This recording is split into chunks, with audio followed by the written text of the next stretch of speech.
ProdigyTeks CEO Paco Lebron is here this week to talk about news from SYNNEX, PAX 8, and Intel, plus a special guest interview about managed security with digital defense CRO Bob Layton and TW Tech Ventures President Tommy Wald.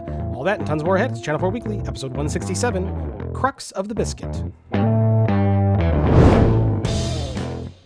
Hello and welcome to ChannelPro Weekly, episode 167. My name is Matt Whitlock, technology editor, online director, and your host of this program for people like you. And who are people like you? You are the VARs, the MSPs, the integrators, the IT consultants, the MSSPs, the types of people that work with other businesses on tech stuff. If you work with other businesses on like cleaning floors and sanitation, you might not be in the right place, but we welcome you anyway because we welcome one and all to this fine show. Joining me each and every week is our co-host here, the man of the hour, the man who, if I could put a OBS filter, like green screen filter that was tuned to the color black, it would just be his head floating in the middle of the screen. Ladies and gentlemen, executive editor, Rich Freeman. One of these days, I'm going to paint these walls black. That was, we really should do like a virtual background thing and put black. So then really it would just be your head and you would just see the background. It wouldn't even be the whole head, would it? Because I've got the beard thing going on. So really it would just be part of the head. It would, yeah. Yeah, it'd be like straight out of The Exorcist, man. That would be crazy. That would be crazy stuff. Rich, we are not alone. We have got a awesome guest host with us today. One that it's been a long time in the making. I'm glad he's finally able to come on. So he is the founder and CEO of ProdigyTeks.com. So he's a PC consultant dedicated to the evolving technology world and the people who want to embrace it. He has over 15 years experience in the IT industry, today focusing on small business consulting and solutions. He's also host of the MSP Unplugged podcast with our old friend, Jeff Halash. Please welcome Paco Lebron. Welcome, Paco. Hello, hello. How are you doing, everyone? Glad to have you here. Like I said, it's a long time coming. We've had Jeff on the show with us here before, and we've been on your show as well. Unfortunately, you weren't there the time that we were on, but I think you were in the comments. I recall that. I think there was some commitment I had to make, but I did want to make sure I watched the show. You know, as Jeff has probably made a mention many times, you know, ChannelPro Networks is always a great friend of ours from our previous endeavors to now. We love going to the events. It's kind of sad that we weren't able to go to any of them this year, but, you know, again, hopefully when things kind of shape up, we'll be able to kind of see everyone live and press the flesh and, you know, talk good. But I mean, the virtual conferences and summits you guys have been throwing have been great. So, and especially getting to hear you guys on the podcast. I'm an avid listener, so it's always entertaining to get that listen. That's great. Yeah. And we love your show as well. And we've always had a good time. And it's funny. The other day I was just thinking about Jeff and thinking like, you know, we haven't had them on in a while. So it's good that this happened. I'm glad you're here. And I'm glad you mentioned live events because we are teasing our event schedule for next year. We are hoping, praying, crossing our fingers, right, that we will be doing some live in-person events, starting with the Chicago area in May is nice. what we're hoping for. So obviously, you know, that's a touch and go thing. A lot can change between now and then, but we are planning for 6 in-person events next year. It's our biggest schedule ever. There's a lot of pent-up demand. Rich, anything you want to say about the events? Well, I'll just say we'll be doing a lot of them. One way or the other, we will be doing a lot of them next year. And the first one, I believe, will be in February, and pretty much once a month from that point on. And then, like you say, Matt, we have 6 cities that you know, fingers, toes crossed. We want to be in physically.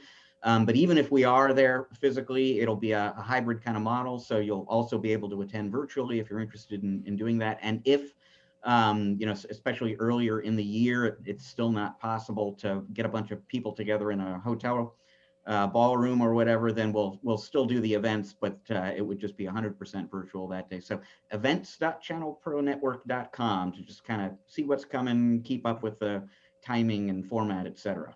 Yeah, any changes to that, we'll make those announcements there. And Paco, hopefully we'll have that live event in May, and then we can finally get together in person. There you go. Yep. It's always a great time. I know you guys always change every year. You kind of cycle for every city 2 years. So I think this is kind of on schedule for coming back to Chicago. And yeah, it's always a great time. It's always great for me because it's the one event we do where I don't have to fly anywhere, which is always is always nice. I don't have to drive an hour down the road. So I do like that part of it as well. So now Paco, tell me, I mean, we met Jeff and we've had him on before, but tell us a little bit about you, kind of your background, how you landed to where you are today. Sure. Yeah. So, went into corporate America. I was a database manager for 10 years for both an automotive software firm, a SaaS software, pharmaceutical software that was a SaaS application as well. And just, technology has always been a big love of mine. And this kind of just fell into the situation. I think it was an opportunity that I had where helping a friend of mine at the time running his small IT and graphic design business allowed me to kind of get that entrepreneurial spirit, essentially, because I never thought I would ever be a small business owner while young. It was something that just kind of happened while having that experience. And 2011, I looked up a domain, pulled it up. I could register it. Looked at the state of Illinois Secretary of State website. I could register it as a S corp, and I was on the races. So, officially formed in 2013. 2011 was kind of when the idea was fruitioning. We started off as a computer repair shop, and I was actually working the business part-time. So I had a full-time job while kind of doing the database thing. Running the business part-time, grew it to a really nice part-time income. And then my job at that point actually eliminated the department where we are. They transferred it to another office, and it allowed us, me, I should say, to kind of go into this full-time back in 2017. So around that time, we kind of transitioned from being a computer repair shop and residential to fully small businesses, usually under 20 for our guys, and focusing on the legal, healthcare, and manufacturing verticals. And we kind of just hit the ground running. It was a great couple years. And I say great because, those are the character building days, as everyone kind of mentions. I think Chad was on the last episode kind of mentioning how, when he first started, it was like broke, dirt broke. I mean, I was going through things where, borrowing commercial loans when I shouldn't have, and receiving lawsuits for paying those. I mean, experiencing a very bad accident at a client site to really question, should I kind of move forward with this? And, everyone has that moment where they decide that they got to keep moving forward or not. And I decided to do that, pivoted a couple ways, and here I am. Fast forward, we're at 5 employees, and we're still growing now, and just kind of trying to get a handle of this whole next level of situations the world is kind of going into, especially locally here in Chicago. Yeah, fascinating. It's got to be describe the moment when you finally just learned or decided that you could finally do it on your own full time. What did that feel like? Sure. So so there was 2 things. So one, there was the time where the department kind of just eliminated all of us, and we kind of had to, that's it, like you got to figure out what you're going to do. And unfortunately, and I say unfortunately is, we received a severance, and there was some assistance that year of 2017, and I kind of got comfortable. And it wasn't until the dollar kind of slowed down and there was literally nothing, that when you have that feeling of when your back is against the wall, that's when really things start to happen. And, and you hear everyone say that, and everyone always says, how do I avoid that? And I don't know if that's something you can avoid to really understand how to push forward. But, going into full time and understanding this is what you want, what I wanted to do, and kind of move forward. It was actually, and I remember very well, it was after that accident that I had. I basically was helping with a cabling situation, and long story short, they were doing construction in the facility, and in the same closet where the equipment was, they had the hole saws where you kind of like, you can drill the holes for the doors and stuff like that. Well, for some reason, they stacked them up as like a hibachi grill, like, how when they stack the onions. So it was like that type of deal. And I'm pulling a cable to get terminated, and somehow I slipped. And as I look behind me, all I see are chisels pointing up, and that. So I decided to move my way out of the way so I wouldn't puncture myself, and put my hand out, and I actually just cut my wrist. But it wasn't deep enough to point where I was like freaking out and go to the hospital. But it was one of those where that happened. And then what really scarred me that time was that was the first time I genuinely forgot to pick up my daughter from school. And she had just went back to school, and I'm a part-time dad, so I have her every other weekend. So that's what kind of got to me, where I was like, that's the first time the job has ever made me understand, all work and outside of my personal life, and it's kind of consumed in that piece. So as I kind of drove home, I called a mentor of mine, John Dubinsky, over at the Maven Group, who I think we've all met before as well. He kind of just helped me understand, like, look, these happen. Obviously, this is the most significant thing that has happened to me. Take the weekend off. It was Labor Day weekend. Wash it off, right? And then I just kind of went back to just thinking, okay, I really got to figure out, I gave myself 2 years after I left in 2017. Let me see the 2 years through, and then I'll decide if I want to go back to corporate America. And that was kind of after that weekend understanding for the first time that if you're ever going to bet on somebody, you can bet, or if you're ever going to bet on something, bet on yourself, because that's the only outcome you can control.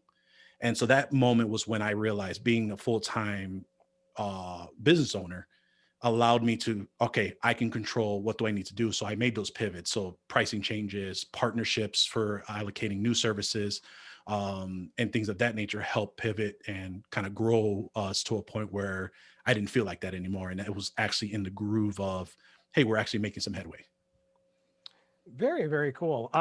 It is tough with the whole work, personal life balance when you're a small business owner, for sure. What would you say to others who are kind of in that position right now, where maybe they are residential focused, or they're eyeing small business, or they maybe want to stay residential but they want to grow? Sure. What do they need to do? What is something like your 3 pieces of advice?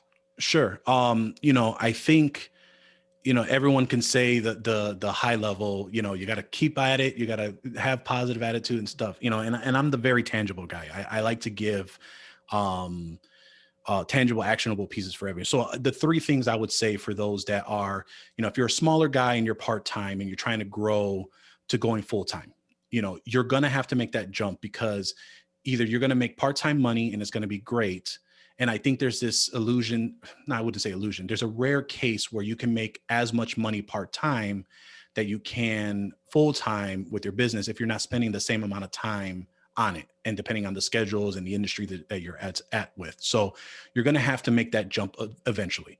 So saving of the revenue, saving the money, if you can, is the first top piece, right? I mean, you got to have reserves if you want to be comfortable, and if you don't want to be in that uncomfortable spot of nothing, you can't get anywhere further than the 2 nickels to rub together and make a dime. The second piece is you want to partner with either like-minded business owners or other industry specific. So what I mean by that is, at the time, I didn't offer cabling and networking services, but I had, through a relationship with a association, nonprofit, I met this great cabling guy who runs his own cabling company, and that's all he does. He cables all throughout the areas that I'm at. So we expanded our services where we said to our clients, we do offer the services, but we do outsource it just to be transparent. But now we're able to not only group in a service, but we can add product on top of it, which we were using the Snap AV Arachnus network gear. And so now we had hardware revenue from our margins from that, plus a little bit on top of the services that I wasn't really doing. So essentially it freed up my time to concentrate on other things. So partnering with another service, whether it's AV, networking, or just things that you don't like to do, and adding a little bit on top, or if they can give you a good discount enough to charge your normal rate, will go a long way, because you're freeing up your time to concentrate on other things. And I think a lot of people who don't have the money to do things, they don't take advantage of their time, and they don't see time as a valuable asset to them. They just feel like, oh, well, it's going to take whatever because it doesn't cost me anything. But until they start kind of seeing that regimen, they'll notice that that's going to be an important piece. And then last, if they want to grow, find another bigger, either a like-minded IT business that may be experiencing a lot of growth and may need some help and need some contracting. See if there are other bigger companies that have an IT department, but maybe they don't want to handle certain things, or they may need a couple boots on the ground, that may be an outsourced company that has satellite offices. It's very interesting on what you can find on certain publications, like in this case, the Chicago Public Library. Chicago Public Library has a partnership with Reference USA, which is a list building platform that you normally have to pay for? Well, because if you're a library card holder, and a lot of libraries have these programs, you can go in with your library card, go into the software, build out your list, and you got to do the good old fashioned cold calling and emailing and nurturing and not being pushy to build that list. So those would be probably the three actionable items for those that are smaller or part-time that are looking to grow. I would say that, understanding what your time is worth, partnering with additional services, and seeing if there is, and locating free resources / partnering with maybe bigger IT companies that are than yourself, or IT companies that need help with their managed IT departments. Time is your widget, Rich. We've heard that before somewhere, right? Oh, we have indeed. Let's and credit where it's due. That's Manuel Palachuk, our good buddy Manny Palachuk, often says, "Time. If you are an MSP, time is your widget. That is what you sell." And yeah, so that idea that whatever, it's, time is free. It isn't. I totally agree, Paco. You cannot think that way, especially if you're in managed services. Just listening to you tell the story about how you launched the business and then kind of made it through that crisis period and pivoted, and it reminded me of why we created ChannelPro in the first place. Truly, way back when, is just that there are so many people out there with stories like that. And I mean, and it takes, it takes skill, it takes perseverance, it takes courage to go out on your own and create a business. And that was something that we wanted to support. And it's why we always put a ChannelPro, one of our readers, on the cover of the magazine, is we want to celebrate the people who do that too. Because there really are so many great stories like that out there. And then the other, this spring, there were all sorts of great stories of people in the industry leaping in to help customers when all of a sudden we have this virus and offices are shutting down. So here we are towards the end of the year.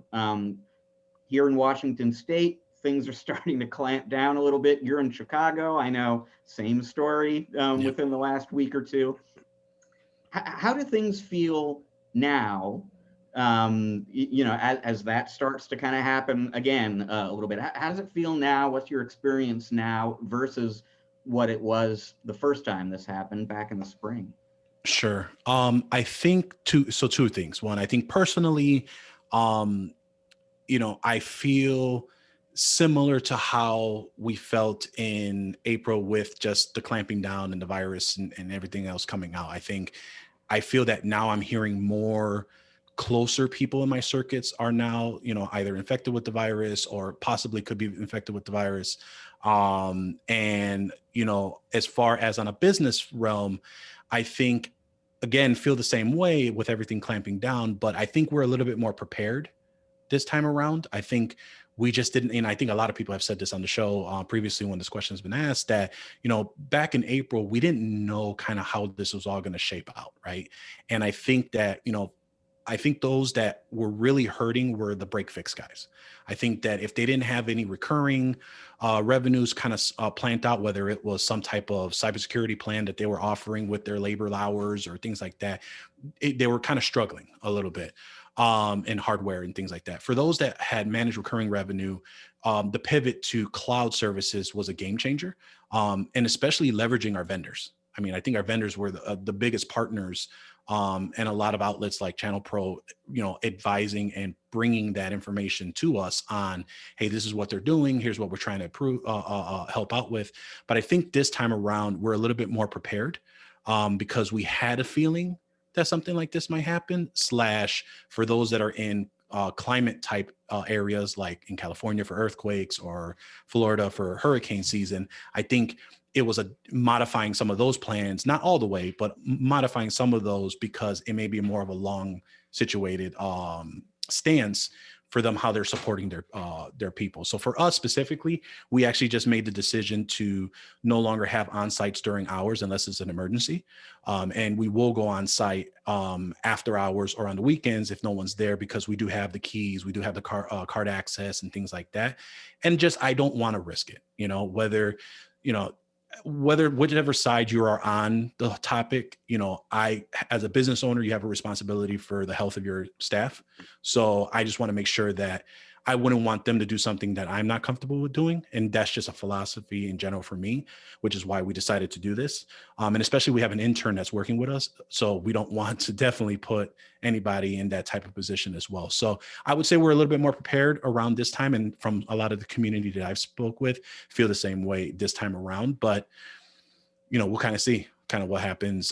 My concern is 2021. It is really the cascading effect of everything from all of this, the shutdowns and the layoffs and things like that, and how that kind of transitions to our industry. That's kind of what I'm more concerned about / kind of looking forward to, just so to see if we made the right bets when we pivoted. You mentioned before you started out doing residential, you kind of got out of that, and now all of your business customers are working from their residence. Is that an advantage to you at all that you have this kind of residential background? Because now you're doing residential IT, whether you plan to or not. Sure. Yeah. I mean, I say for sure. I think because when you have, everyone has to start somewhere, right? And I know a lot of my colleagues and counterparts will say, get out of residential as fast as you can, right? Because there's no money to be made, et cetera. And then there's the other side of the camp that make a lot of great money with residential because they love that one-to-one relationship. I think if you have the customer service experience, whether from corporate America, doing residential, et cetera, will help in this case. For us, for sure, I think the ability to understand a home a little bit better than a business where standardization is going to be hard. Right. And I think the only thing that you can control is what they're accessing. And the beautiful thing about the cloud is you can control those standards there. Right. But leaning into the security piece, that is where things kind of get tricky. Right. Because there's cost involved. There is, what do you provide? How are you going to get that visibility? Because that's what we really lose. I mean, we can get rid of the security. We can get rid of the customer service, the use of, there's multiple people now with bandwidth and things like that. We all lose the visibility. And I think that's the scary part because the unknown is what will always tend to get you no matter where you are in life. And that's what needed to be introduced. So I think understanding the residential market and understanding their concerns, their quote, and then some of those that have worked from home in some of my experience allowed us to get a better understanding of what we can introduce and what are things that we need to talk to the business, meaning our clients and the business owners, of what are you going to enforce? Because there are going to be those that are going to kick and scream, especially those that have bring your own devices. Those will always be a situation where you have to kind of play a fine line depending on what the business owner has directed you to do. Yeah, and you always got to be careful trying to tell people you want more visibility into their residence because they're just going to think you're planting hidden cameras all over the place. 100%. There's been a lot. We took on a client recently that they were using the bring your own devices, and more times than not, the conversation was, "Are you monitoring what I'm watching? Are you monitoring my keystrokes?" And it's molding that conversation where we can say, "No, we're not doing any type of activity tracking." The client's not going to know what that means, right? And it's the same thing, like kind of what Bob was mentioning, which I'm sure that we'll go into later on. From what I'm seeing on some of the stuff is that, I think the ability to understand how to talk to clients is going to be your best feature, right? And then that's all about just understanding your market and things of that nature as well. Very cool. Well, we are really glad that you're on with us today. You're going to be here with us the whole show, I believe. And a good show it's going to be. So we've got some news stories we're going to talk about, including one that just kind of hit first thing this morning, right, Rich? That was very, very recent. Hours ago as we record this. So this is pretty fresh stuff here. So we're going to be talking about a Cinex story, PAX 8, and some news out of Intel, which is really interesting. And Paco, I know you'll have something to say on this one. We're also going to have an interview later on with both Bob Layton and Tommy Wald. Bob is the CRO of Digital Defense. Tommy Wald is the president of TW Tech Ventures. Really interesting interview. We ended up having to record that first, so we'll put that in here in the middle. But really, really good interview. I think you guys will like that. And of course, then we'll be back with some regular show features towards the end. So big show. Stick around. You're going to love every minute of it. I promise. So Rich, why don't we go ahead and pivot to our first story, which is pandemic or no pandemic, Cinex is investing in partners. What does that mean? Because aren't they always investing in partners? Well, but it's an interesting time for any company, vendor, distributor, whatever, to be thinking about. Do you step on the gas now? How much do you invest or not? Very quickly before I get into that, though, I gotta say, and this could sound a little self-congratulatory. Regular listeners of the show will have heard this before, but I have a streak going. I have a record going where I reach out to somebody who I think is going to be an awesome co-host, and it's just, somebody I want to have on the show with us. And then it turns out to be like the perfect person to have on this week. So last night, I sent Paco links to what we would be talking about in the news, and there's a Cinex story and there's a PAX 8 story. And he writes me back, he says, oh yeah, I partner with both those companies. So sure, we did it again. Once again, exactly the right guy on the show. So let's start with Cinex. So they did the fall meeting of their Varnex community this week online.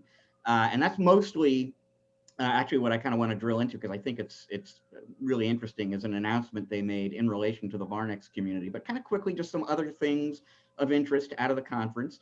Gartner is projecting a 5.4% decline overall, worldwide, every category, et cetera, in IT spending this year, due obviously to the economic headwinds from the pandemic. And in its most recent quarter, the quarter that ended in August for Cinex, they actually recorded a 5.1% increase in revenue from their distribution business. And so I'm always interested in statistics like that. I look at a company like Cinex or their competitors, Ingram, Tech Data, the Microsofts and Ciscos of the world, as sort of barometers for what's happening out in the industry right now. And you know what, they've been doing okay. And I spoke to John Phillips, who runs their US SMB partner business, and he said, there were a few bumpy weeks back there in the spring, but overall the year has been good. He didn't quantify how good exactly, but very good.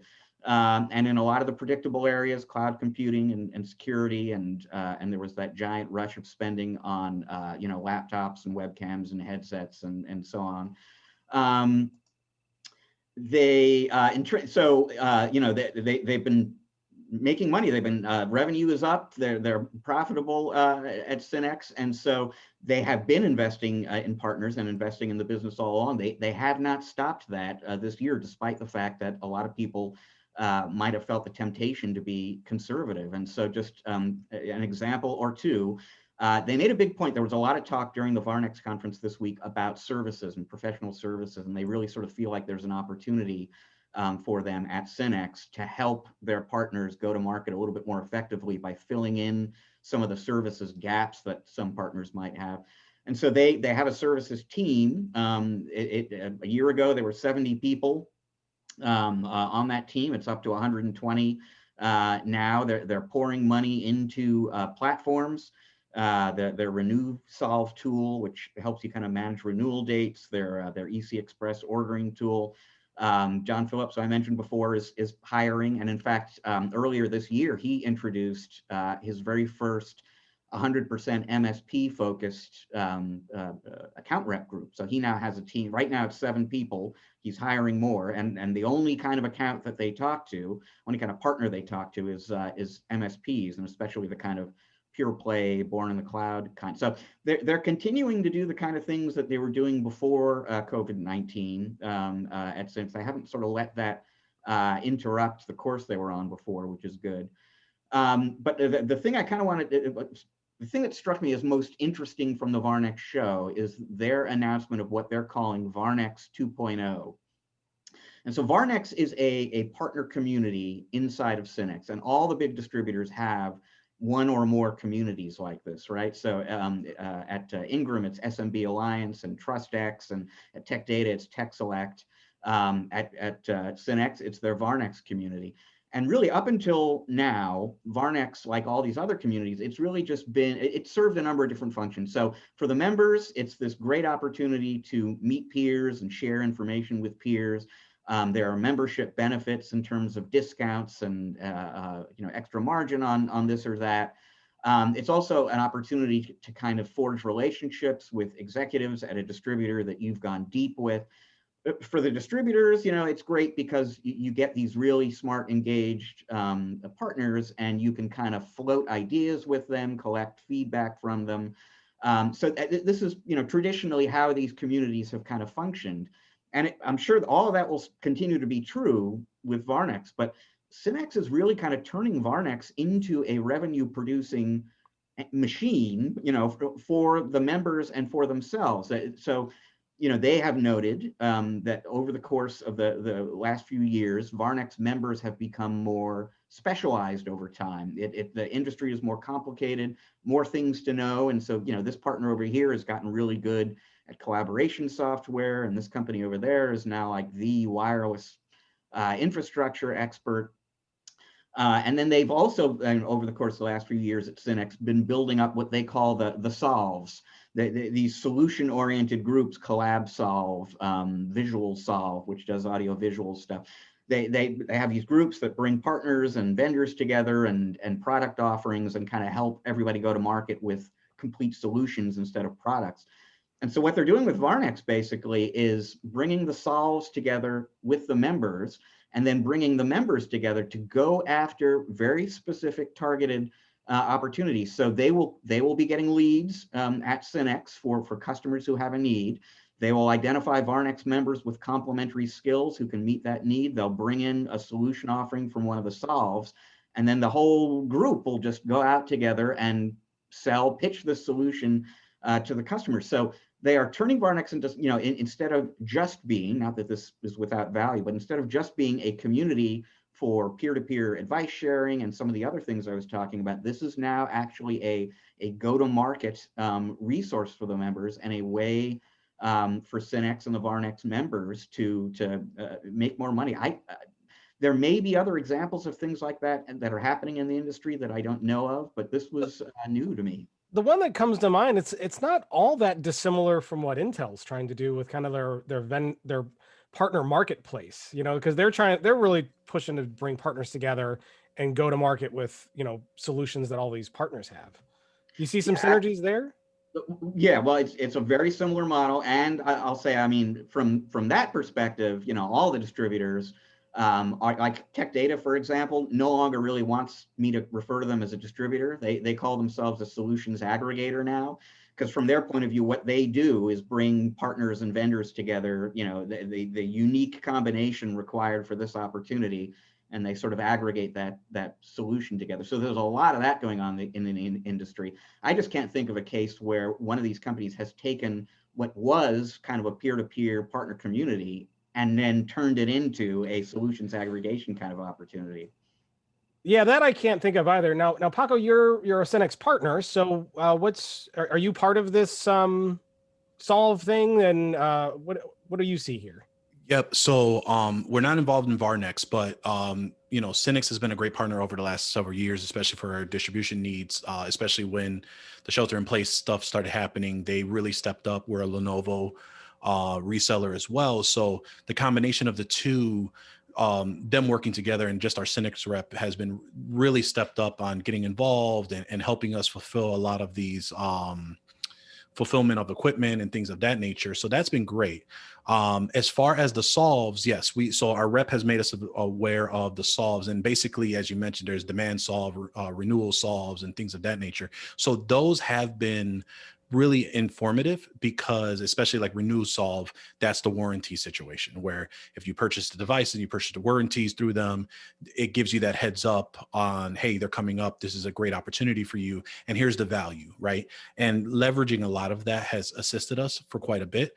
It's really great to hear that Varnex is starting to combine a lot of this together, because I think with a lot of the distributors, they have so many offerings and there's different parts of the dashboard to go to, but having one home to kind of say, hey, this is what it is and where we're going, is going to be a really game changer for Cinex, especially as they've been transitioning and really hyping their services business, which I haven't had a chance to take advantage of, but they have plenty of those services business that can help even a one-man shop really stand out and be effective to market, as Rich said, with their services. Yeah. So Rich, what else? You said they're doing a lot of investing, and they're doing a lot of things to kind of change the Varnex. Now, it's still a community though, right? Or is it now just more of this kind of marketplace solution? So my understanding from the event this week is they're not taking anything away. So a few more points actually about that. So one thing that is new is that, as I understand it, it's never been a requirement before for a Varnex member to have an affiliation with at least one of the solves. So because the solves are playing a role in this whole kind of go-to-market enterprise, that is changing. You're going to need to have some kind of, I don't think it's literally an accreditation, but you're going to have an established relationship with one of the solves. That said, there are about 500 Varnex members right now, just under, I believe, 500 Varnex members in North America right now, and they want to double that. So they are looking to grow that organization. They're going to be a little bit, all along, they've been kind of selective about who gets in. That's going to remain the case. What they seem to emphasize this week is they're not taking anything away. So anything that you were getting out of your Varnex membership before, in terms of the community and the peer-to-peer, and that'll all still be there. But there's also going to be this opportunity now to not just share insights with the other members and with SYNNEX, but to actually collaborate on sales. Interesting. So any other thoughts here, Paco? I don't know if I have a whole lot else to say. There's a lot more in this this article that you should probably go and read. But do you have any other thoughts, Paco, on what they're doing here? Is this good for their partners? Bad? What do you think? Sure. I mean, I think the biggest piece is the investment piece that really highlights on what SYNNEX is doing. I mean, SYNNEX did really step up, and especially in the last several months where, because of all the offerings that they have, I think the biggest issue with a lot of companies that have a lot of offerings is, members don't know about a lot of the offerings that they have.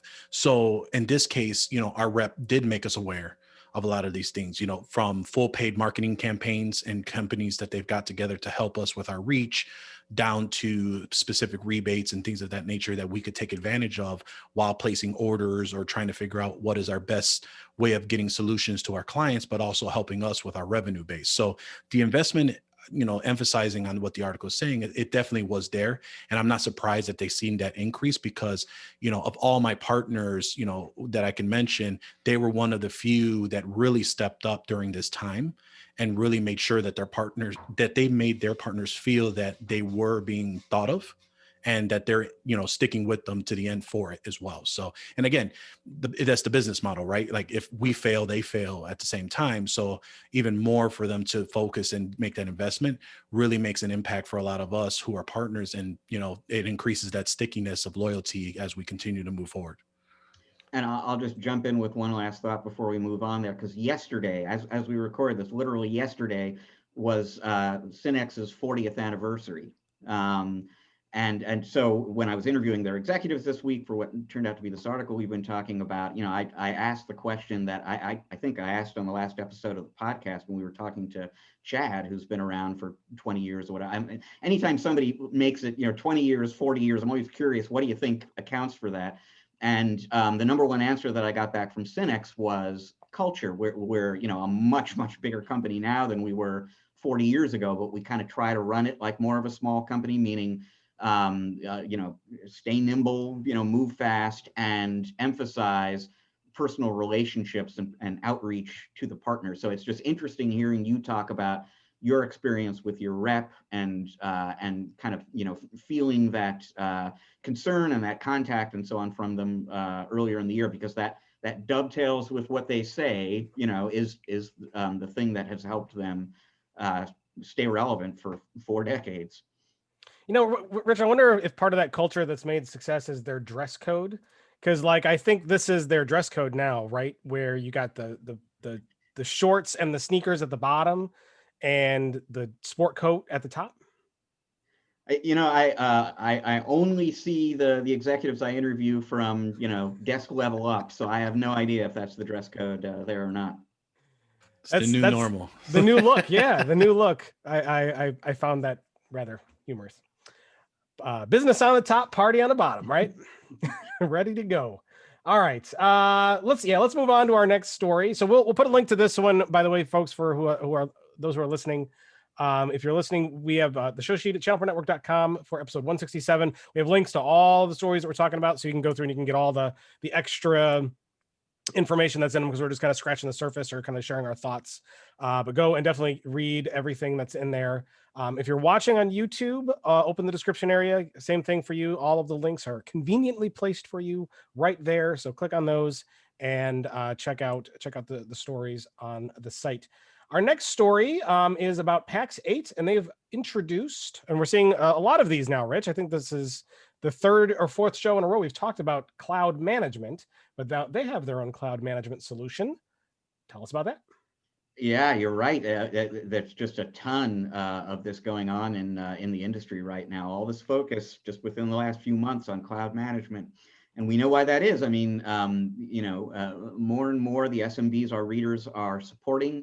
They have a number of different software as a service applications. Probably one, maybe more than one infrastructure as a service platform that they're dealing with, and a bunch of different management interfaces and tools and so on that they have to use. People are recognizing that simplifying, streamlining all those management tasks is something that that partners need and will appreciate when they can get it from their vendor. So, PAX 8 cloud distributor. They have always had online tools that their users can employ to purchase and provision licensing and manage billing and so on. In conversations with partners, they have done what good vendors do and asked, where are the roadblocks, where are the headaches, what are the issues that you run into? And what a lot of partners were telling them basically is, you guys are very good at simplifying the licensing and the billing piece of things, but let's say one of my clients hires somebody, or one of my clients has an employee who goes away for one reason or another. I've got to go into some cloud vendor's interface and either add a license or add a user or remove a user. If I'm adding a user inside that portal, I probably have some security settings and some other configuration work that I have to do to get everything lined up the way I want it inside this particular account. And then I go into my PSA tool and I document all of that in the ticket that I created about this need to add a user or delete a user, et cetera. So a lot of manual work, multiple interfaces, very inefficient. There's a lot of room for human error in there. And so PAX 8 went out and they created a tool, a solution really, to automate and orchestrate that entire workflow. And one of the interesting things about this is that this really is PAX 8's first product. PAX 8 is a cloud distributor. You can get all sorts of products from other companies through them, and they have a management portal that all their partners get to use. But this is really the first thing that they've created that they're charging people money for separately. This is $250 per month per MSP for as many techs, as many administrators as you want to put on the system. And it's going to help you automate that workflow that is very closely related to what people do with PAX 8. And I emphasize that point because PAX 8 emphasizes that point. They do not want anyone to think that they harbor ambitions to ultimately turn this tool, which they call PAX 8 Pro. They're not planning to turn PAX 8 Pro into an RMM system for the cloud or a PSA system. They're not, they have very close working relationships with all the companies that make RMM and PSA software. They don't want to scare anybody into thinking they're suddenly going to turn into a competitor. But here's an opportunity to take something that all their partners need to do and struggle to do manually and automate it. And they went out and created a solution that can do that. And then the other two things that it does as well, that there is this kind of checklist functionality that comes with it. So if you are, to use the earlier example, adding a user, you should have a checklist of things that you do every time you add a user into a system. They'll help you kind of manage that through the tool and keep track of what you have and haven't done. And then there is some reporting functionality in there as well, where if you want to see account by account or across your accounts, how many of the users I support have multi-factor authentication enabled, for example, and what's the security health status according to Microsoft Security Score across my account base. There are some reporting tools out there that will help you from a management standpoint, and that you can also use in quarterly business reviews to kind of update your customers on where they're at and maybe where they need to be making some investments. So to circle all the way back to your point, Matt, here is another entry into this, increasingly crowded market for cloud management. Yeah, so there's a few things to break down here. Now, this is a cloud management tool that seems very limited in scope to a couple very specific scenarios, but scenarios that I think all MSPs have to deal with on a very, very regular basis. So Paco, can you speak to that? Is offboarding, onboarding, and like lifecycle management kind of like a big time drain for you? Such a pain. And the biggest, and so I speak this in two folds. So I know how this felt as a one-man show, and I know how this feels as a business owner with employees. So the first route is, again, as we mentioned before in the show, is the time widget, right? I mean, the amount of time it takes you to purchase the license. So we're a Pax8 partner, as obviously, and so purchasing the license in the Pax8 portal, to then have the license available in, let's say, in Microsoft 365 in this example, then to log into the tenant of the Microsoft 365, create the user, apply the license, then send out the credentials. Okay, you're great. Now, if the user leaves, you got to go reverse it, go back into the tenant, remove the license, delete disable the user, go back into Pax8, disable. So it was a huge pain, right?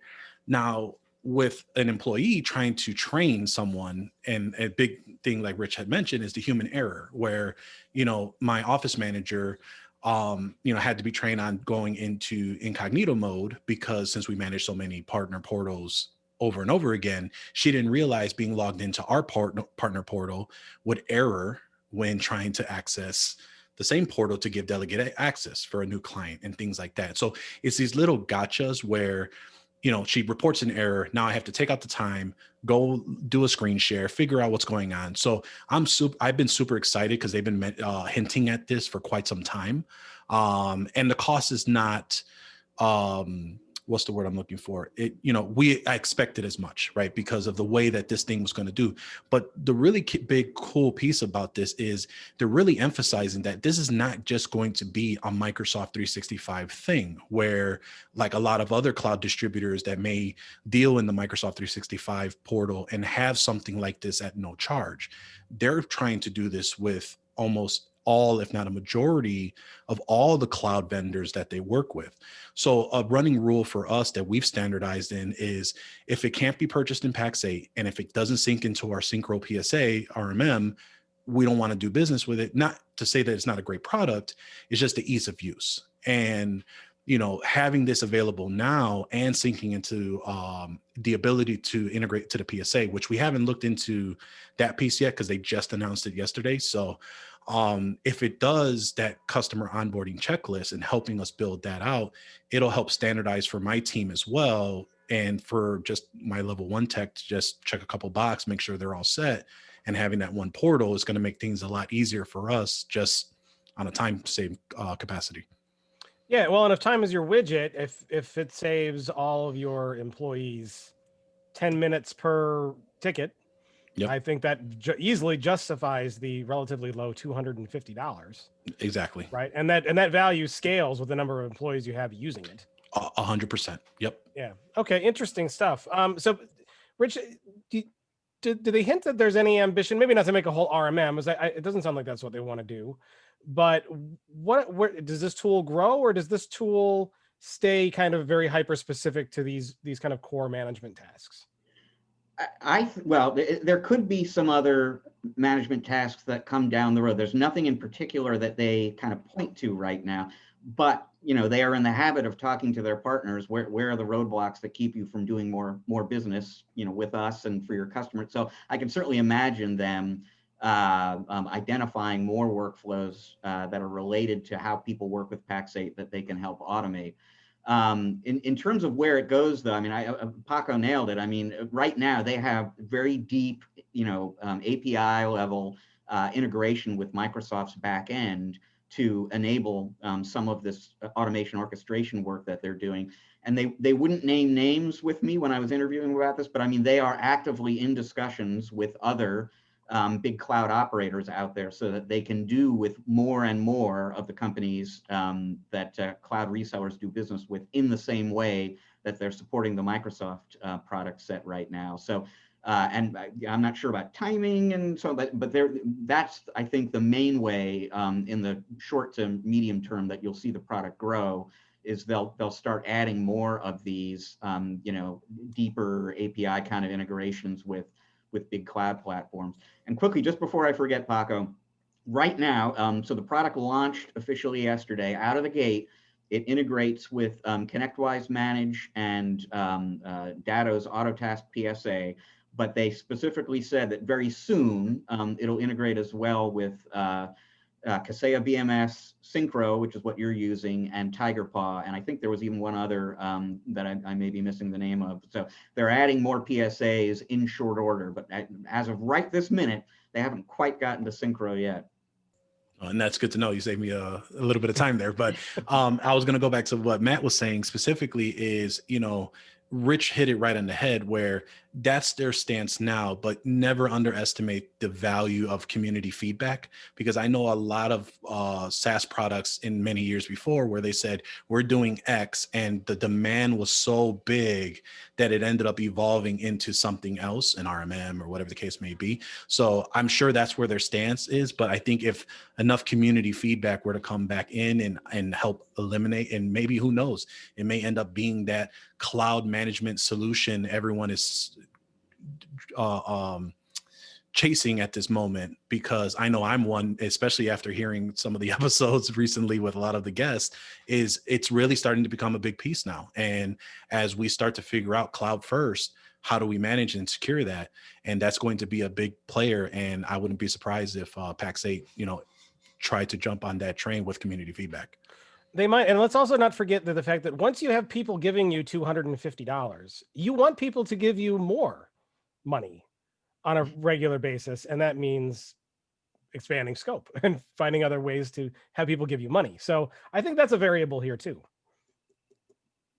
It's a good point. You know, the incremental $250 a month looks pretty good right now, and a little bit down the road, it'll be like, well, what about 300? Right. Wouldn't that be even better? Yeah. But, yeah. Yeah. Yeah, but they're great. They're great guys over there. They're everyone I talk to, Ken, all my rep, especially. I mean, they've all been great partners. I mean, I'm not surprised that, you know, they came to market as fast as they did with this need. And they've just been all around, just really helping break that barrier for a lot of vendors, you know, that otherwise we wouldn't have access to. And they've really helped build those bridges for them. So I commend them, and, you know, really grateful to be a partner of theirs. Well, very good. We'll put a link to this article on the show sheet there that we mentioned earlier. So go and check that out and read all the details. There's some other links in here for you to go and check out and learn a little bit more. So we're going to move on to our last story. And this just hit like 2 hours ago. And when Rich sent me the link, I was like, what is this? But it's exciting. And Paco, you may not even know this yet. So Intel has announced that they are going to be launching a line of NUC notebooks. Rich, tell us about this. And we don't know a lot, but I watched the video and we read what we have, so we can at least talk about what we know.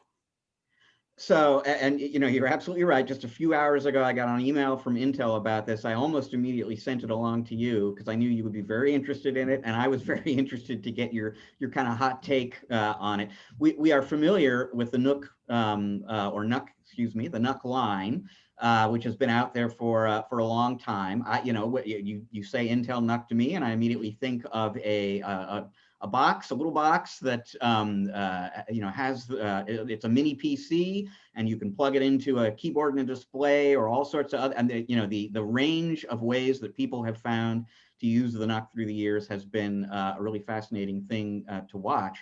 But now they are attaching that name to that brand to a whitebook laptop that they will not be selling themselves. So, you know, this is not Intel going directly to end users with laptops of their own.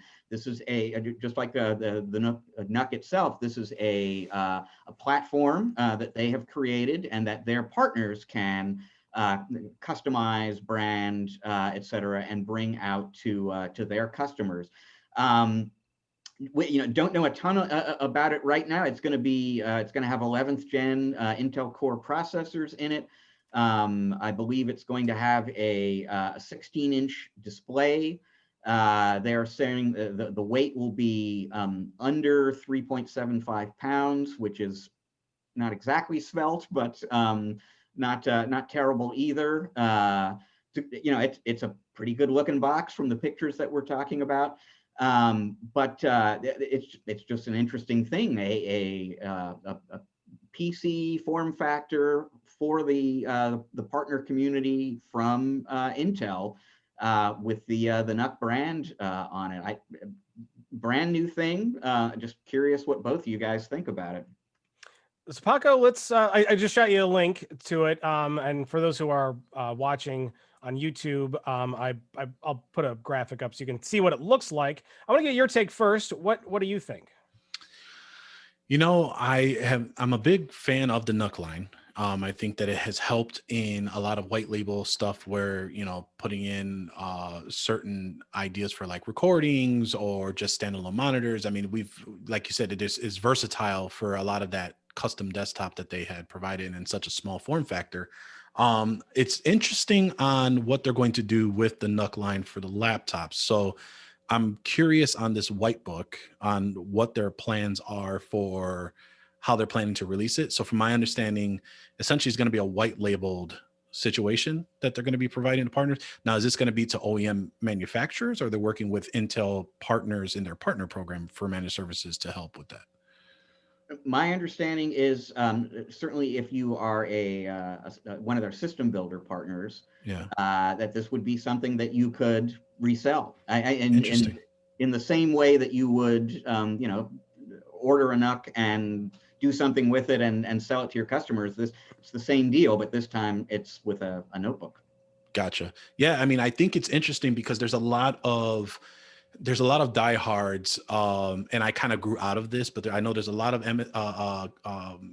VARs and system integrators that are still doing the custom PC route, right? And they're making a lot of money doing so, and they tried to get into the customized laptop market, right? And there are some other vendors that kind of do this, but the fact that Intel is starting to do this, I can see this being a game changer for those trying to provide that power with that Intel name.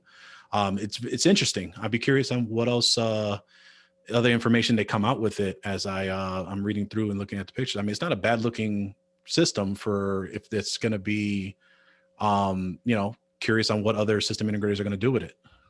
Yeah, it's not bad looking. When I think NUC, the first thing I thought of was like, well, is this customizable in the sense like the NUCs are, where you buy the box and then you roll in your own storage and RAM, so you can configure it and customize it, load your OS, and then go and resell it and deploy it. Right. What's interesting is that I'm not 100% sure that exactly what you said. These days, do MSPs specifically want to roll their own hardware, or do they just want to order stuff from Lenovo and deploy it? So I don't know. It's such a divided, for me, I agree with, because it's easier for me to get from my distributor, drop ship to the client. I can add the warranty. If something breaks, I can just have Lenovo support go there, or Dell, HP, whoever with their warranty programs have on-site service. I mean, it just makes things easier. And it's a little bit of an added revenue, but for me, again, time is the widget. So, having it down there and having them take care of it for you, having something like this, you're absorbing that. And a lot of people like that. There's a lot of margin in having your own warranty, because a lot of people don't claim warranties, that stat and things of that nature.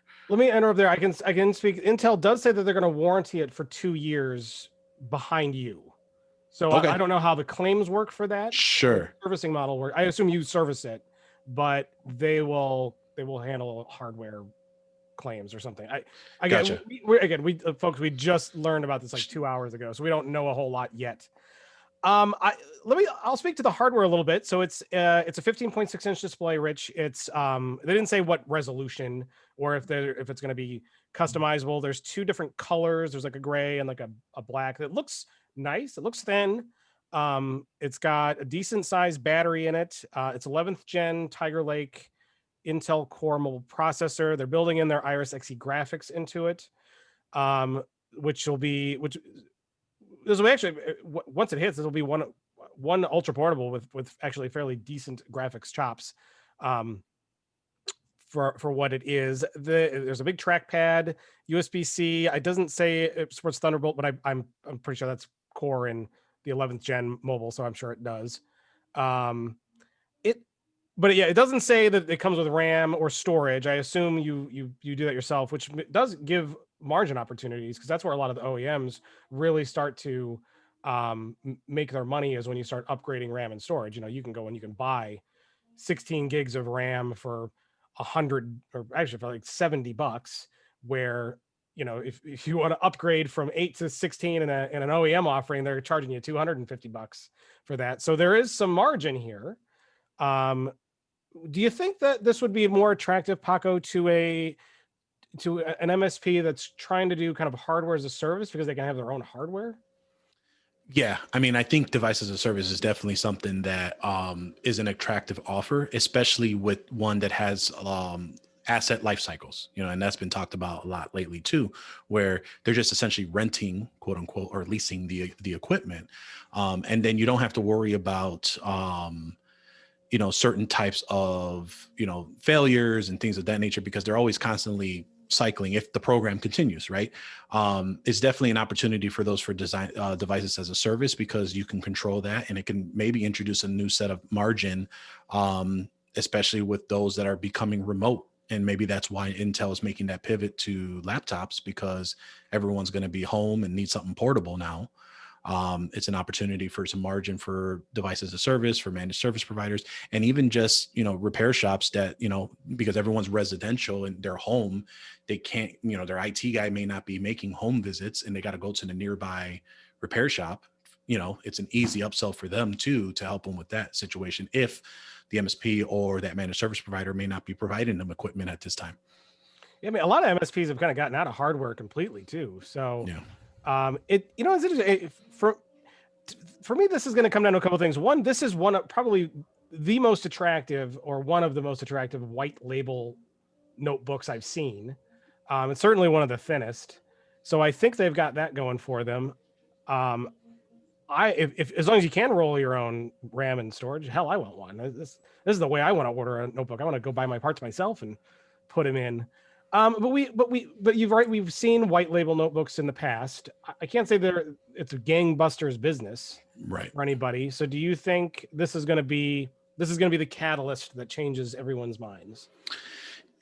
You know, I think, you know, and I know of a colleague of mine at Remus Computers. You know, that's what his bread and butter. Like, he does custom high end performing PCs, made a business out of it out in Las Vegas, and people are buying from him, right? You know, and the complaint is there's other white label system integrators that are more bigger than him, but the touch, the efficiency and things like that. For guys like him, I feel like this may be an addition to those businesses. Would this be a new revenue stream for someone trying to get into it? It really depends on how Intel is trying to deploy this, right? I think whatever their messaging or how they're going to go to market with this, and prepare that market statement, will kind of depend. It'll be interesting on how the messaging is around this, to how managed service providers can take advantage of this. Yeah. Now, Rich, their email, did they have anything about pricing in there? I don't think so. And I was kind of looking around, you know, just elsewhere online to see if I could find anything about that. And so far, I have not come up with that. So that's obviously a very important variable here. I'm not sure where this will be priced. And it's also not a very wide solution. It's basically one notebook, which is an ultra portable in two colors. There's no 2-in-1s here. This is not a very big line of solutions. So it'll be interesting to see if this catches hold, if they expand the form factor offerings beyond just your typical 15.6 ultra portable, which is I'm sure the most common size laptop deployed in business. But there's no 14-inch here. There's no smaller ones. It's like one size fits all, with the exception of storage and RAM, most likely. So interesting. Well, we'll have to see how it goes. I have no idea.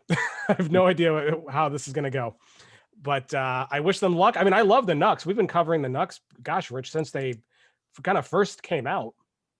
And the Nux are not only used for just just as PCs, but I mean the NUC board kits are the guts and cornerstone of a lot of custom products that are made by MSPs and IT integrators and VARs that have their own like kind of custom solutions that use that board at heart. So that's what I was kind of wondering, like, I wonder, is it just gonna be a notebook? Or are they gonna like white label like the rest of the guts and you put it in your own screen?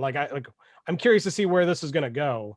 You know, if you make your own clamshell and screen, can you just buy the guts and all that other stuff and put it in? I'm curious about that kind of thing too. And I mean, it's worth pointing out the official name of the product is the M15 laptop kit. So this is very much something that they view as a customizable, you know, there's a do-it-yourself element to it. And so, yeah, it would be really interesting to know from their perspective, is this sort of the foundation that a partner can use to, you know, in exactly the way the older NUCs are sort of the foundation for all sorts of other kinds of solutions? Can somebody build a kind of laptop-based solution for field service professionals or whatever,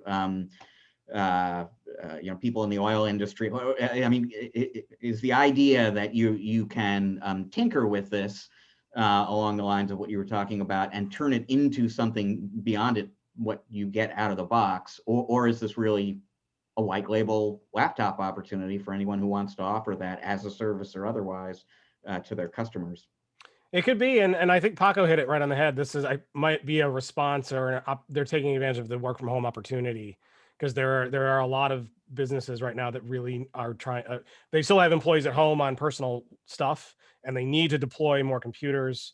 This might be a way for the MSP to go and say, "Hey, I can deploy you, you know, custom computer with your company's name on it, or whatever, or our name on it," and they can be the ones behind that. So it'll be interesting to watch. We'll keep an eye out for more information on this. I'm sure they're going to be talking about this quite a bit over the next couple months. I believe this is scheduled to be first available in early January. Is that correct?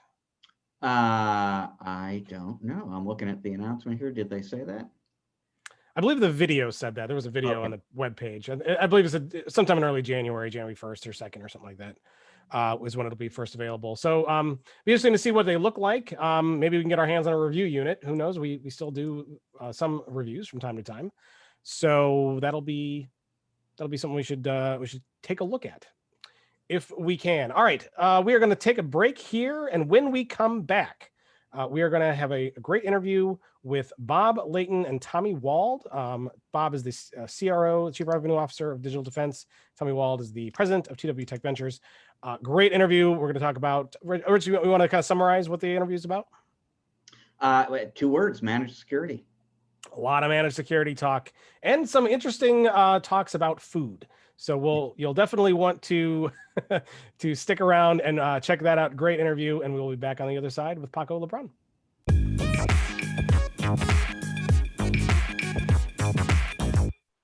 And welcome back to part 2 of ChannelPro Weekly. We've got an awesome interview segment lined up for you with not one, but two guests joining us.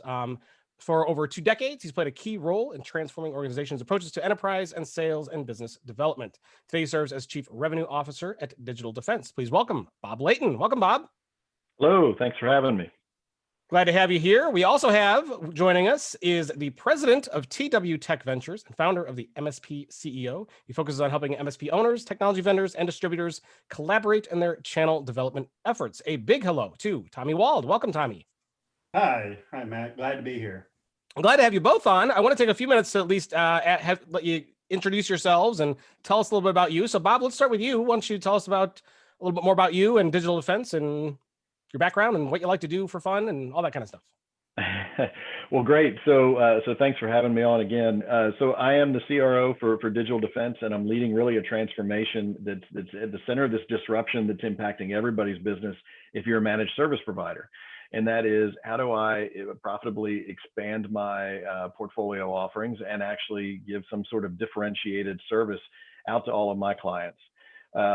Clients are really changing the way they buy, and they want to buy through managed service providers in lieu of a DIY approach, especially with security. So I'm really focused on that in my work life. As far as what I like to do outside of work, I really enjoy my family. I enjoy spending a lot of time fly fishing and doing woodworking projects. And so, that's in a nutshell who I am. Well, that sounds like fun. What kind of woodwork stuff do you do? What do you build? Everything from cabinetry to just simple repair and things around the house. I'm always trying to find some way to, build a shelf, a box, or a container. That's neat. Have you ever built anything bigger? I know I built decks and sheds and stuff like that. Do you do the big stuff or just mostly small woodworking? No, I've done that as well. Everything from building sheds and decks and building stuff, tree forts, you name it, I've attempted it. Very cool. And fly fishing. So how long have you been doing that? Oh, easily 25, 30 years. And my son and I, we tie our own flies. He actually is going to be featured in a fly tying book soon to come out with a pattern that he developed that we fish here in the Texas Hill Country for everything from Guadalupe bass to rainbow trout. And we just enjoy it immensely. It's a lot of fun. Great time on the water. I got a lot of family in the Missouri area, but I've never actually been fly fishing. I mean, I've done all kinds of regular fishing. It seems, how long does it take to get that motion down, to really snap the water right? Yeah, so it's really a timing thing, and depending on the weight of the rod that you're casting with, the weight of the line, your timing is going to be a little bit different. And when you feel the line on there, you pick it up pretty quickly as to what your casting stroke is, whether you're casting a heavier line for saltwater or something very, very light and delicate for maybe casting dry flies with freshwater stuff. Wow, sounds cool and complicated. Now, Tommy, are you a big fly fisherman? No, I'm afraid not. Most of my fishing is down at the coast, saltwater. Very cool. We'll have to get into that in a minute. So why don't you go ahead and take the microphone for a moment and tell us a little bit about you and TW Tech Ventures and a little bit more about you in general. Sure enough. Well, thank you. Tommy Wald, TW Tech Ventures, and I'm a former MSP business owner and had a lot of success building it up into an MSP, had a successful exit. And since then, it turned out to do consulting back out in the industry, working with a lot of other MSP business owners, the distributors, technical vendors like a DDI and such like that. And really, continuing to, help understand how the MSP business is evolving, and because that is the relationship, right? Distributor, vendor, and MSP. And so there's a lot of nuances around that. And that's where I really bring a lot of value to these discussions around that. And last year, I published a book called MSP CEO, which is basically a guide to building an MSP business. Not so much how I did it, but how I would do it if I was going to do it today. And it contains, anecdotes and best practices from 18 other MSP business experts out there that, friends and associates of mine like Paul Dipple, Gary Pica, Joe Panettiere, and folks like that, all made some really interesting comments and conversations all regarding, how do you need to do to keep evolving to a next generation MSP? So, that's really spurred a lot of topics and discussions around, how this is evolving, and certainly security is, a key topic in that as we talk about MSP and such. In my free time, I play saxophone and I tango dance with my wife, and so that's probably where most of my some of my free time goes, I guess. Oh, that's fantastic. My daughter plays saxophone. What do you play? A tenor sax or an alto sax or something else? I'm really more known for my baritone sax, which is the big one.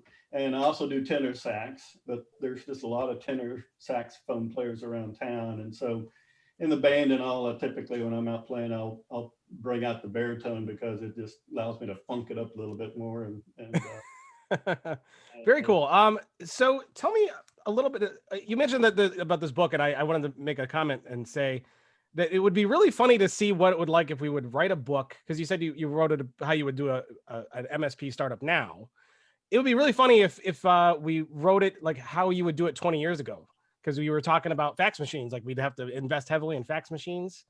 What other things that would we do if we were going to go back in time and start a business? 20 years ago? Yeah. Uh, We need well, fax when I machines. started my company back in 1993, and that was when, you know, PCs were just starting have large hard drives at 20 megabytes and 40 megabytes, and we're all backing up to these 3.5 inch, 5.25 inch floppy disk. And if any one of them went bad in that batch, you didn't have a good backup, right? And so I started my whole company based on a portable tape backup system that plugged into a parallel port, if you know what that is today. And it would get it all off into a tape. I would take a couple of copies, store them away in a, you know, off-site and securely. And that's really what was the company name back then. Of course, it even was called Backup.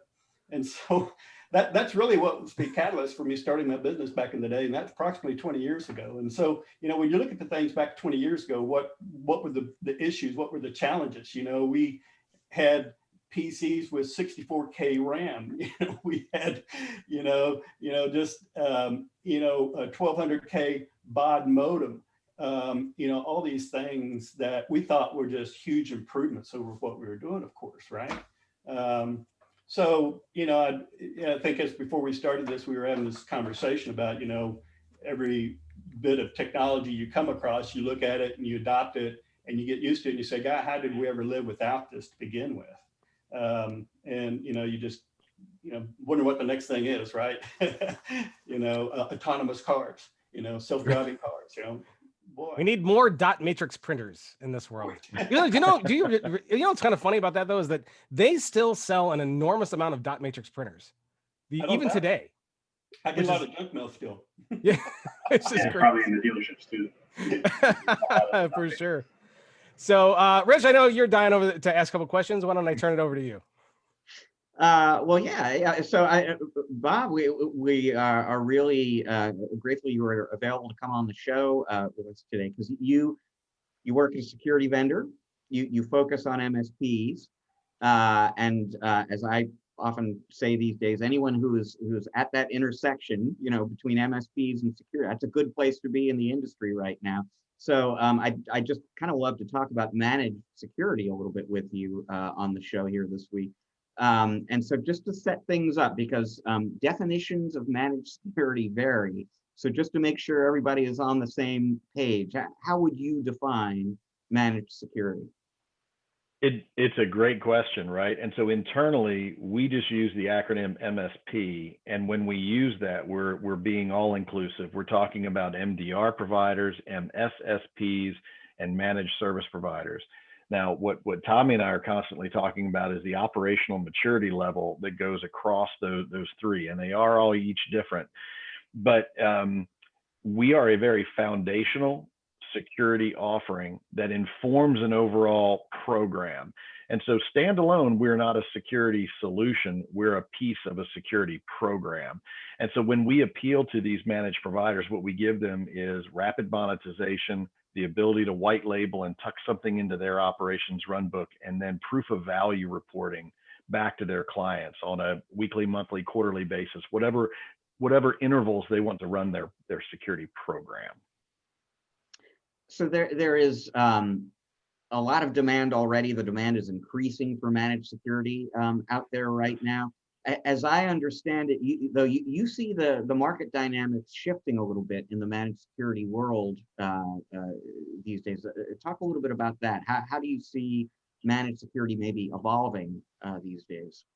Yeah, it's changing quite a bit, Rich. And so if you think we've all heard in the news, there are, you know, hundreds of thousands or millions of unfulfilled positions and in cybersecurity, and everyone's rushing off to become a coder or go into a STEM program. I think that's all well and good, but I think that the market is changing in the way that corporations, large and small, will actually consume security, and it's going to be in the form of a managed service. Why? Because they want to buy an outcome. So I think it's a little bit of a misrepresentation to say everyone should go out and learn security so that they can get hired in a job. I don't know that all those jobs are going to be with the corporations. I think many of them are going to be in the provider space with MSPs. So I think there's other skill sets that will be necessary for folks to learn as well. So I mean, what are the implications though of what you're talking about there for the people who today are MSPs, but maybe not security specialists? Absolutely. So my organization speaks to MSPs of all operational maturity levels all day long.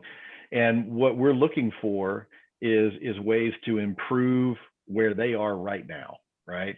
And so the biggest thing is everyone wants to offer some sort of outcome, right? I'm going to give you a secure environment. I'm going to help you remediate things that go bump in the night. I'm going to help you recover if something really falls off into the ditch. So we bring them the ability to have greater visibility, easier to understand reporting, and something that they can white label for better profitability and more control. So when we come to speak to them, that's really where the conversation centers up, is how do they operationalize our offering into their stack? Maybe lay it out a little bit, because you were talking about the differing levels of operational maturity. I mean, maybe you and Tommy can kind of lay out some of the stages in that operational maturity progression. I mean, where do people tend to start, and where should they be shooting for ultimately? And also let us know when they hit operational puberty. That's also very important. So I'll let Tommy frame up operational maturity level. I mean, we believe so much in his teaching from his book, the MSP CEO. We actually provide it after a lot of first meetings with MSPs, because it's a great, treatise on where to go. So I'll let Tommy address OML. Yeah, operational maturity, of course, is one of those things that's popularized by Paul Dipple, service leadership. And it really grades the MSP, not so much on size and such, but basically capability along the way. How much do they have a sales team? Do they have a business development effort underway? Do they have metrics in place? Or do they have processes? It's a big part of it as well. And so as it pertains to, and of course, the ones that have a higher operational maturity level are the MSPs that are more likely to be able to adapt and be successful now in building and manage security practice. And because that really takes a whole nother focus and effort, but it also represents to them another level of MRR. And that's why, the word managed in front of security gives them this opportunity to develop more recurring revenue. And so you'll find most of them today, as they're developing their practice, all of them are doing endpoint security, the basics and such like that. But, as they go about building and such like that, they begin to stack on more capability. And to do that in the best way is to develop out a good partner ecosystem, because I think what they're all finding today is many of them are going to have a very difficult time staffing and capitalizing an effort to become, an MSSP of all things, So, I think that's where everybody probably wants to aspire to that type of security, but it's really something more that needs to be partnered with, I believe, in terms of how they go about providing those. And so, but the operational maturity level, really, I think plays a major role. That means that you know where you're making money, you know where you're losing money, you've got operational efficiencies in there, and managed security then just becomes another one of those things that is able to accelerate, the company's revenue as well as their profit margins. And so that's where I see managed security fitting in there with operational maturity, basically. Quick question for you, Tommy. As far as when, from speaking with a lot of managed services providers that are trying to get in the managed service security providing piece of MSSP, do you find that there are more of those adopting and trying to accept the fact that they need to accept an offering for security, or do you find that they are trying to just outsource it, not even be a part of it, but have an offering where they can outsource it versus adopting it and turning it in their own practice?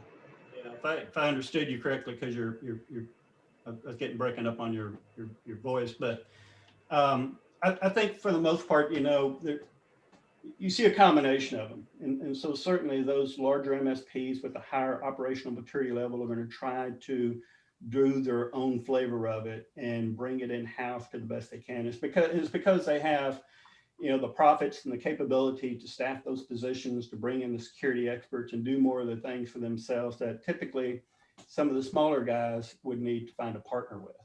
And I think there's always that lure and understanding, of course, that anytime you're outsourcing it, it's a great place to get yourself started. And I think this is what your point was, Paco, was, it's how do you get initiated? And then there's always a point in time when you look at it and say, okay, I've got, I've got enough business here and utilization of a senior security engineer that I can bring on full time and keep them, 50% utilized. But many today wouldn't have that business right away. You have to build up to that to be able to get and have a type of, $200,000, $300,000 resource like that you can apply to the situation.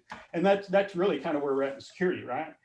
You really have to have some specialization on this. You really have to have some rocket scientists behind the scenes there doing this and knowing that you can rely on them, to prevent these types of incidents that we've been reading about occurring so much. And so, that's where the relationship, I talk about the partner ecosystem.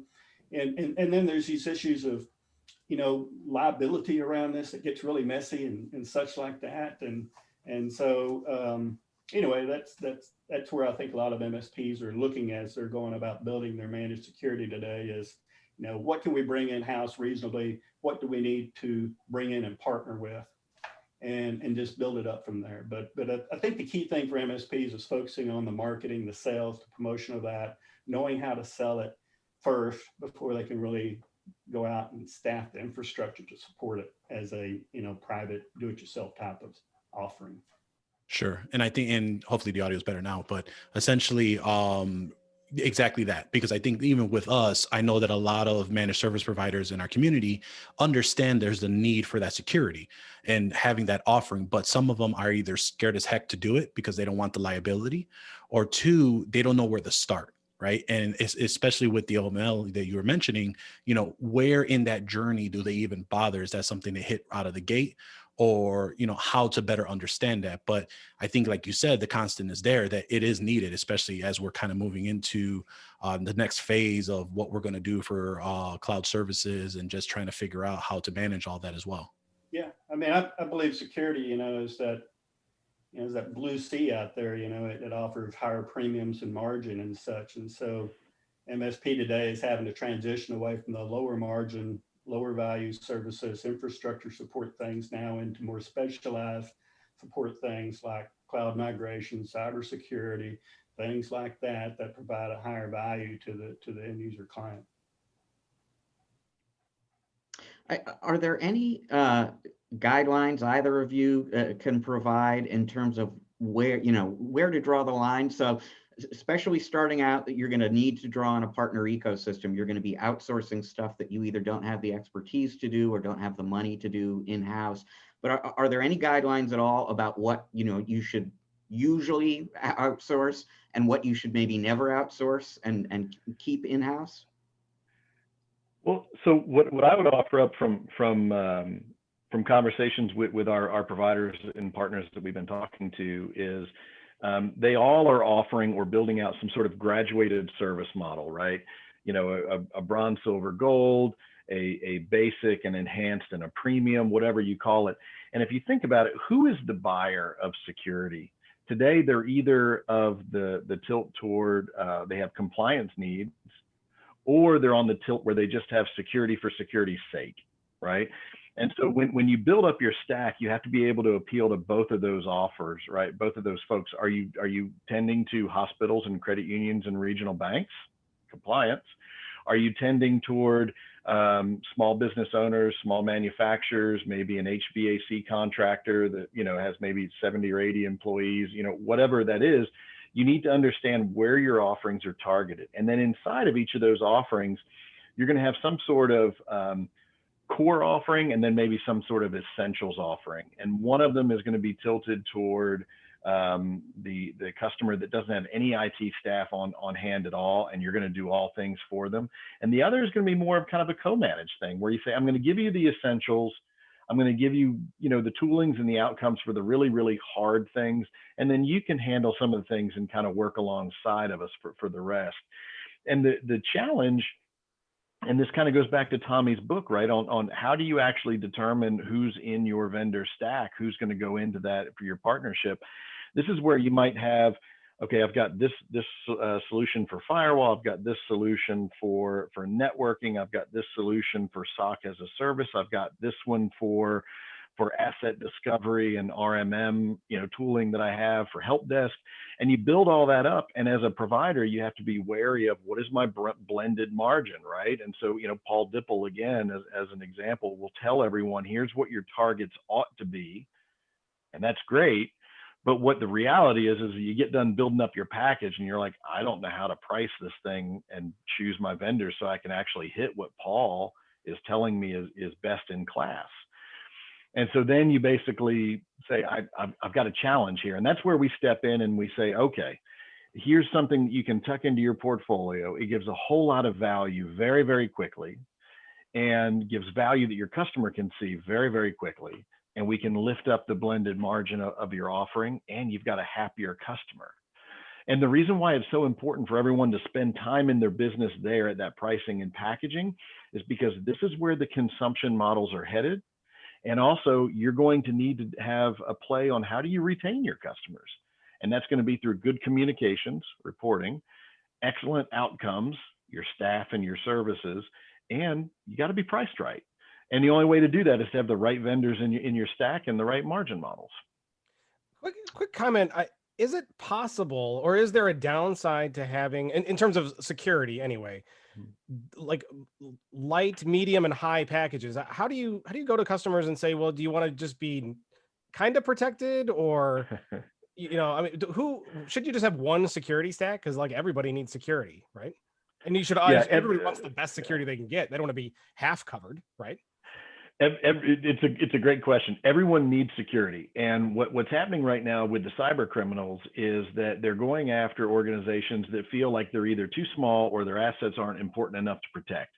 And the reason why they're easy targets is because they can go in, they have an easy time getting in, they can lock them up and basically hold them hostage for a ransom. And if you're a small business owner, are you going to pay $5,000 to get your data back? Or are you going to go to the police and you just, okay, here's $5,000. I get it back. The cyber criminal goes away. They got their $5,000 and they run away. So we tell everybody that everyone needs good cyber hygiene. Everyone needs a good security program. But back to who your buyer is. Are you compliance minded, or are you just security for security's sake? Not everyone needs all the rigors and control of a NIST or a CMMC framework. If you're an insurance agent and you only have 17 employees in your office, you don't need that. If you are a publicly traded oil field services company that manufactures valves and pipes and stems, yeah, you need a whole lot more protections and everything. So to answer your question, security is important for everyone at the essentials level, but then you ramp up based on the level of controls or compliance needs you have. So everybody gets the same burger. Sorry, Paco. Everybody gets the same burger. It's just you add the toppings on top. Exactly. You got it. And that was exactly how I was going to say. It was basically, there may be some vendors you're working with that can do the security piece that you need, but there are others that can refine that to a lot better, and they cost a little bit more. They offer reporting, they actually more granularity to the details, and some clients may want that. And then it's right down to how you mentioned compliance is going to be a big piece of that too. Yeah, absolutely. And to say something that's even more regional to us here around Texas and Louisiana is, if you've ever tried to make gumbo, you start with a roux, and that's the easiest thing to screw up. That's your cybersecurity. And then beyond that, you've got a protein, a starch, and a vegetable. That's the easy part, right? But you're going to screw that thing up if you mess up your roux. So there you go. Gosh, and I haven't had lunch yet. Now I'm starving. I was going to say, I'm getting hungry. I need a good Texas gumbo or a good Louisiana. Is there a difference between Texas gumbo and Louisiana gumbo? Because I've had Louisiana gumbo. Well, I think, and Tommy, you can weigh in on this, but I think it all depends on where you are in proximity to Interstate 10, because it's whether or not you put okra in your gumbo or not, or whether you have tomatoes in your gumbo or not. So Yeah, that's a whole other story. You Go know, ahead, Rich. we sort of skipped right over, you were talking before, Bob, about margins and customer retention. We in a way, we sort of skipped over what maybe should have been the starting point for the whole conversation, which is why, from an MSP standpoint, thinking about this, investing in managed security is worth doing. Aside from the fact, obviously, that everybody has security challenges. I mean, just talk about managed security as a business opportunity. What are the margins like if you're doing it well? You know, is this a sticky service that that people should want for that reason alone? Well, so I would take it back this way. Earlier in the conversation, we were talking about what would you do, Tommy, if you were going to start an MSP or an MSP today versus in the past, right? And I would say it this way. In the past, it would be you didn't even dip your toe into security unless you already regionally had a personality and an expertise that everyone recognized. Oh, that firm, it really has security chops, or that firm over there is a data center. All that has gone out the window now because every single one of your clients needs security. And if you're going to offer managed services, you have to give them some level of security. You can't take your siloed specialties from before and in a managed services world just say, oh, I'm just managed services around data center or just around application monitoring. No. I have to have secure application monitoring. I have to have secure data center monitoring and management. If you can't offer that to me, then I might be shopping elsewhere. And now you just lost your client that you've had for 20 years. So to your point, and Tommy can weigh in on this too, is that you have to give your clients the basics, and that's what we bring, are the basics, so that it's not a big hurdle that you have to climb over. Like, you don't have to go and bring in tons of super experienced cyber geniuses that are expensive. You can offer a basic essentials package, and you can really extinguish their requirements there. And yeah, there might be some where you have to partner. And this is the great thing about picking your vendors and picking your partners. You might say, I want to go to this SOC as a service company, or I want to go to this company over here for penetration testing. But those are add-on things, back to the hamburger thing. Those are things I might want to put on my hamburger, but I'm going to serve them an excellent cheeseburger. Right? There you go. Now I'm making you hungry again. I was going to say, now I'm really hungry. Yeah. Yeah, and I think the line is being drawn today, and MSPs in general are raising the bar as it comes to those essential services, the core services, and they have to, because of the liability issues we kind of talked about earlier, alluded to. Cyber insurance is going up through the roof. More and more attacks are coming on, and so I think this is a part of standard indemnification. MSPs, from a practical business standpoint, probably are saying now, Mr. Customer, you either have this or you're not going to be a client. And so they oftentimes now are raising the bar there, and are really, and of course, how they're doing that is they're looking for vendor partners like DDI, where they don't have to invest in all the staff to do that. And I think that's a key differentiator between vendors out there today, is those that really partner with the MSP, provide them, that frontline support, the marketing, the business model, the licensing and stuff that matches how they go about selling MSP. All those things are important differentiators, and I think important aspects of what MSPs in general are looking for from their vendors. And that's how they, otherwise they'd have to go out and invest more money and labor to provide the same level of service. And for all MSPs today, labor is the single biggest line item expense on our P&L. And so we're very diligent about not trying to add more FTEs out there. We're looking for ways to be smarter about that, and that's why the partner ecosystem becomes so important, especially in security today. So one question for both of you, and then we'll have time for one more, which I want to give Paco a chance to ask one more question. But is there a moment where you could say it makes sense? And let me rephrase this a little bit in my head before I ask it. You're talking about partnering and to adding on these things by offering the basics. When does it make sense to do something in-house versus partnering with someone else to provide that service to your customer? Is there a rule of thumb? Because you were talking about labor costs, and anytime you do anything in house, you're going to increase labor. But when does that make sense to do, and when does it not? Well, I think every business owner is just fuzzy math around that. Let's say, so you're paying 10 grand a month in services to a particular security company. And so they look at that and think, well, that's an FTE. Is that something now I can bring in-house myself? And so that's kind of a very simple, like I said, it's fuzzy math. There's certainly a lot more that goes into that decision, but that's when you really start thinking about it as a business owner, is when your licensing with that particular vendor is up in an area where you're, certainly reconsidering it and wondering, does this make sense? And so I think that's just a natural tendency for all business owners, as they're paying the invoices, as they know what they're getting in their, partners and such. But they're also very smart about knowing the value that they're getting from their vendors. And they're also very smart about knowing that, for them to go out and invest and make this, go out and do the same thing these vendors are doing for them. I think they're also very smart about, the capital costs required to do that. And again, just the processes that go into that. So I think that's changing today. I feel like that's changing. It used to be MSPs were very territorial. We want to have lunch with our servers. We want to have our own private cloud. We want to protect our brand. But security, I think, has really caused them to rethink how they're going to market with this, because of partnering with security vendors is really very positive towards their brand. When they show that they have the right partners out there that are doing the right things and such like that. So I think from that perspective, you don't see the same rush to consideration. It's very different than a service desk. Okay, if you're outsourcing a service desk and you're paying 20 grand a month, you're thinking, geez, I can do that for 10 grand in house. And so but that's a whole different ball game than when we're talking about security.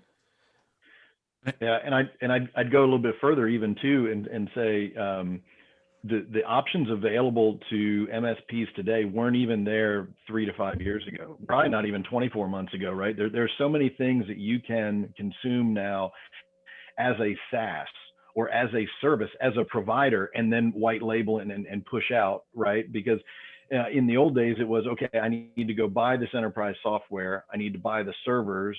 I need to have the backup strategy. I need to have the data center space. I need to have the redundancy. All that's out the window. For us, we're a SaaS solution hosted in multiple availability zones around the world with AWS. So you don't have to stand up a VPC. You don't have to buy servers. You don't have to worry about updating it. You consume it. And all of the data, the backup, the reporting, all of that is all out of the cloud. And now you take the power of that and you tuck it into your offering. It's the same reason why, again, back to that graduated service model, on the high end, you might have a client that needs SOC as a service or SIM as a service. Well, makes no sense for you to try to go tackle that on your own. Go find a really good partner that can do that alongside you, right? Yeah, sometimes it seems it's not even about money to whether or not to make that decision. Sometimes it's about expertise and liability and whether or not you could do it better than, or even anywhere remotely as well as a partner. Exactly like you said, Matt, and leaning back on what you were saying too before was, for a managed service provider that feels that they do want to, how do they go ahead and, because I think there's a lot of players starting to come up into the channel now, as you mentioned, that, there's more solutions now than there were for the past 24 months. How do you know, or can you kind of give us like a quick 3-hitter of, and it might be a weighted question of how do you know you're going with a proper partner to offer a security offering like that, right? Is there some, the root of essentially of managed security that you should be looking for before you join on with a proper managed security company that, or a provider that provides managed security properly that helps that managed service provider? Yeah, and you're asking from the perspective of the end user, the client looking for an MSP? The MSP partnering with to tuck it into their service. Got it. So again, I think it comes down to the ease of consumption, the ease of white labeling and branding it. And then lastly, does it in any way enhance and differentiate you from your peers and competitors, because in this world, that's going to be the biggest thing. And most MSPs are not very skilled yet at sophisticated pricing and packaging and marketing. They haven't had the budget for that type of thing, right? So Tommy, you want to come over the top and comment on that? Yeah, no, I think that's absolutely right. They, when MSPs, there's so many new offerings coming out there in the MSP channel space. I'm a part of a Channel Angels and venture group that we see a lot of deal flow in this area, and so there's a lot of investment in those areas as well. And so I think this discussion is going to continue to evolve about what MSPs are looking for, and the AI that's coming to market right now is really exciting in terms of how that is as well. So.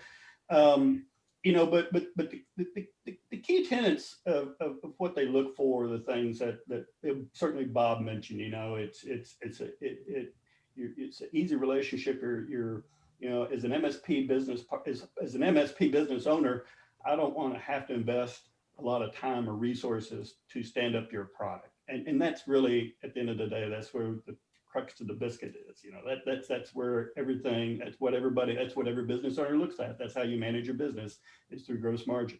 And so, to the extent that the partner that they're partnering with in the security space really, takes a lot of those cycles out of their back office, out of overhead, out of go-to-market and things like that they have to invest in, that's really going to resonate with them. And I think that's what we're all looking for.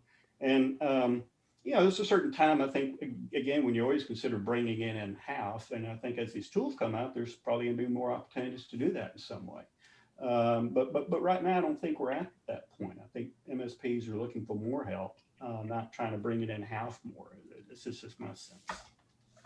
Well, good. And it's interesting discussion and great answers. We learned a lot. Unfortunately, we're going to have to cut it there, because we could probably go on for another hour. I mean, this is a fascinating discussion, and I hope we get you guys back to continue and talk about this and some other topics as well, because there's lots to dive into on this particular topic. If you can, Bob, take a quick second and let everybody know if they want to learn more about you or get in touch with you, and learn more about digital defense. Where can they go? How can they do that? Absolutely. Visit digitaldefense.com on the web, and you can find not only links to our partner portal, as well as details about how to become a partner, sign up for a trial, or you can find our contact information and come to me directly. And Tommy, same to you. MSPCEO.com, and you'll find everything you need there. Excellent. We'll make sure we include links to those places on the show sheet as well. And I will be in touch soon, because I really do think there's a future show here talking about gumbo, woodworking, and fishing, particularly gumbo. I don't know if there's a lot of gumbo focused podcasts, but I think the time has come. I love it.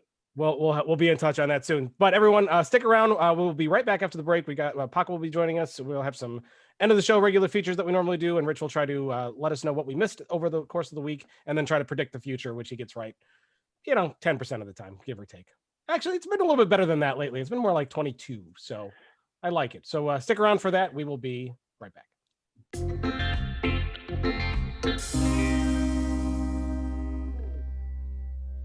All right, and we are back with our final part of Channel Pro Weekly.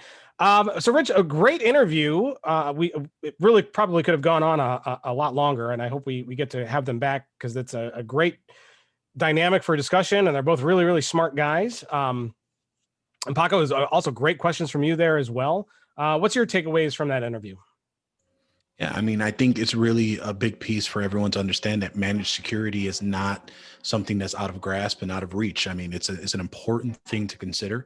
And, if you haven't thought about it now, it's something to think about, very soon, because we're going to start needing it sooner rather than later for those that can't have something in-house. Indeed. Rich, anything you want to highlight there, or any takeaways?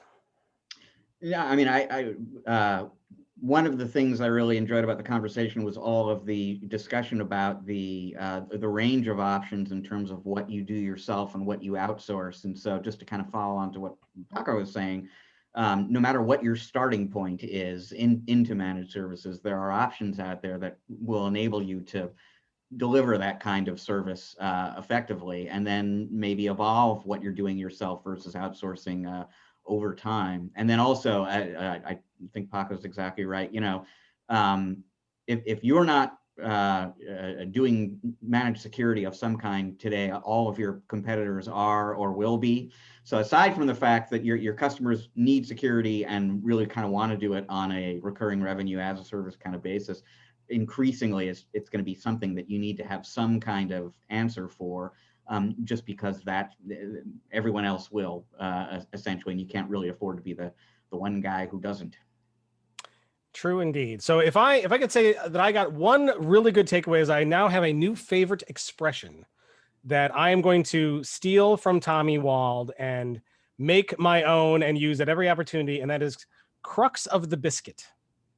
Is my new favorite expression. I love that, and I'm going to use it as much as I can from here on out, Rich. So be ready. So good stuff. Good stuff. I like that a lot. So we're going to move on to our last part of the show here, which is where we usually have a museum pick and a tech pick. And I do have one. I'll go through it kind of quick because we've talked about this product before, maybe not this specific one. I showed a different model last time, but I'm picking this week because there's been some news around this particular product and company. This is not a necessarily a business kind of product, but it's a good one. So Paco, I'm going to hold this up. Let me know if you know what this is. Do you know what this is? The good old Slingbox. It's a Slingbox. Yes, it's not the first model, which is what I showed on the show the last time we talked about the Slingbox. This was actually in their second line of products that they came out with, and it's called the Slingbox Pro. Now, as you can see, mine has the words beta slapped all over it. Back when this was sent to me, for those who may remember, in my long ago in my former life, I was very, very heavily involved with the Sling community, kind of running that, and very involved with the Sling product line and covering that and being very in depth with it back in the day. So I got hands-on access to a lot of the beta stuff. And then this one was one that kind of came over. So it's kind of cool. You get to see some of the old behind the scenes things. And when this got sent to me, it wasn't even called the Slingbox Pro, which is what it ultimately became named. This was called the Slingbox 2 in the box that I have. So something that will surprise people. So I'll hold the box up here. See how it says the word 2 up here and not Pro, because they didn't have it named back when I got this. So it's kind of a neat thing. For a second, I thought it said TiVo. Yeah, yeah, that's the font that they use there. But yeah, so cool stuff. So let me tell you. So I'll talk briefly about what the Slingbox did. So the Slingbox allowed you to hook up your home television sources, like a broadcast antenna or a cable box or satellite box, and then ultimately make that encode it and allow you to stream it over the internet, so you can watch it on in the beginning a computer, but later they added phone apps and stuff like that, so you could watch your TV, your local TV, which is very, very useful for things like sports. So if you're traveling and you're in Los Angeles and I'm from Chicago and I want to see my local Ice Hogs game, I mean, like, I'm not gonna be able to watch that in LA, but the device like this, the Slingbox, would allow you to watch your home television sources anywhere you were in the world. It's a very, very popular product back in the day. And this model was, like I said, in their second one, it added some new features. It added some additional input, and it also added an HD input. Now, this one didn't stream HD, if I remember correctly, but it would allow you to input an HD component source and then stream that. I believe it downscaled it to 40p, if I remember correctly. This is going back quite a distance. Paco, did you ever have a Slingbox? Nope, it was one of those devices that I wished I attained, but it just never made it to the radar. But it definitely had its purposes, that's for sure. It did, and it seems like you maybe it's maybe good you didn't get one. I've got a whole bunch of different ones. I still have one hooked up. I have a Pro HD in my basement that still works, and I've used it to watch my local Ice Hogs games out and about. But Sling announced this week that the writing is on the wall for the Slingbox, and they are terminating the backend service behind it that lets you use Sling accounts. And so they're not going to turn it off immediately. It's going to work for the next 2 years, but they're no longer upgrading their apps or software. So they're saying, your ability to use the product is going to be very dependent on how long those apps continue to work on modern phones. And eventually, in the next couple of years, they are going to terminate the Sling account service. And then at that time, your Slingbox will be rendered unusable, which is a very, very sad thing. A very, very sad thing. And Rich, this goes back to a conversation we had, or at least an article that I wrote for the magazine once a long time ago that talked about hardware and reliance on cloud services in order to make it useful. So now, because they're going to just kill this cloud, this service, this piece of hardware is now no longer usable, and that kind of sucks. That's sad. Isn't that sad, Rich? Well, it's interesting because I am a Sling subscriber. I've never had a Sling box, but I subscribe to their service. So yeah, they're all in on cloud. Basically, it's like another company kind of getting out of hardware, essentially. Yeah, and I think when we've seen the huge rise of cable cutting and going into cloud services like Sling TV, which is basically your TV service that you can stream from anywhere to begin with, it did seem like the need for hardware devices like a Slingbox is certainly a lot less needed than it used to be, given how most people acquire their TV. But there are still people out there, and myself included, who I don't pay for Sling TV. I don't have any of that stuff. I just have an antenna on my roof, and in 2 years, I'm not going to have any way to stream that to myself, at least not using a Slingbox. But I'll get into a tech pick here, and I will provide you poor Sling folks out there who still use their Slingbox an alternative or two to look at for down the road when it's no longer working. But you know what kind of pisses me off, Rich? And I'm going to tell you, Paco, this is also kind of pisses me off, is that when the Slingbox first came out, there was no Sling account service behind it. There was, and what the Sling account service basically did was allow you to not know your IP address, right? It would handle the dynamic IP for you, so that way they always knew what your current IP address was. So when you go to connect to your Slingbox, it would look up your current IP and then connect to it. Where when it first came out, you kind of had to roll that yourself or know what your IP was and connect to it directly.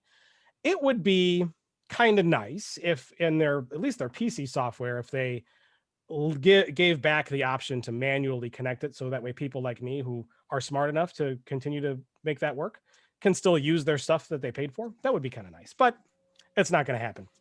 Not going to happen. So that's the museum pick, the Slingbox Pro, or as this specific one, the Slingbox 2 beta unit is my museum pick. So that leaves me to my tech pick, Paco. Let's say in a couple years or tomorrow, the phone app you use to use your Slingbox stops working and you need an alternative. So there is a company called called Silicon Dust, I believe is their name. And they make a line of products called the HD Home Run.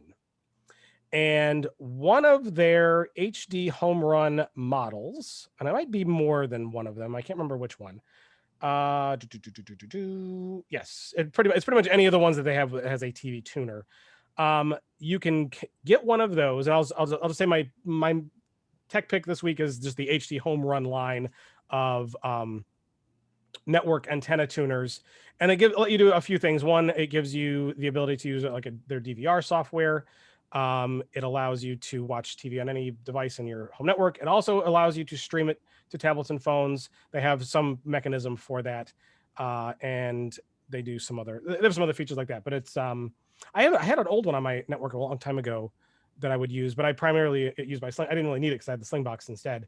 But it looks like I'll be back in the market shopping for a device like this in the future. So yeah. So Paco, what do you do for TV? Do you got satellite cable? Do you use one of the online services now? Yeah, I'm a cord cutter, but unfortunately we've amassed so many services that it's practically almost a cable bill. So we're on Hulu for live TV, which they just announced their price increase. I got my parents on the Philo, which is what we're using for some of the channels that we don't get with the Hulu TV.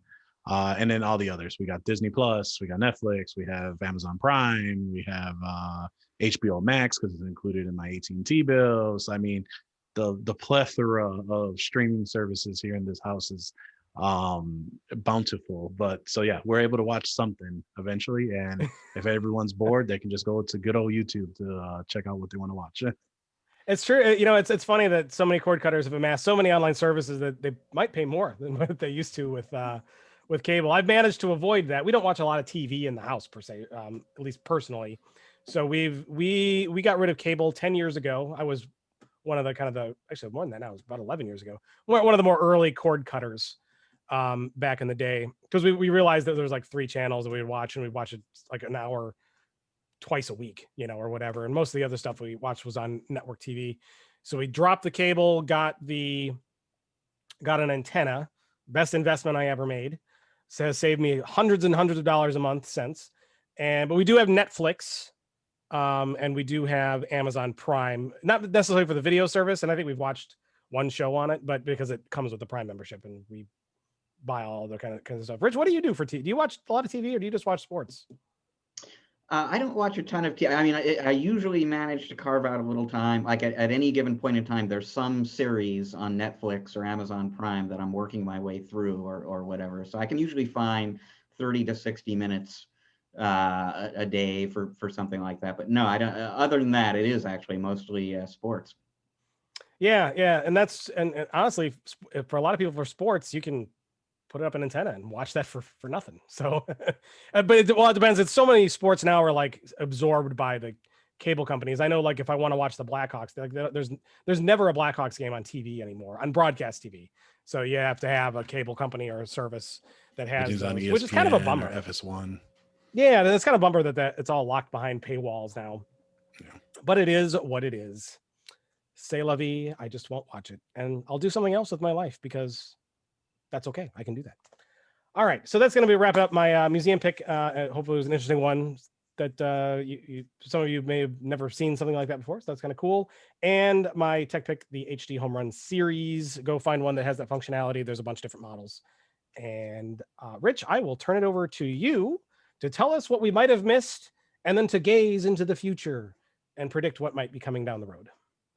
Well, if you want to know what you might have missed, a great thing to do is to check out the In Case You Missed It post on ChannelProNetwork.com. It is written by our own James Gaskin. It appears every Friday.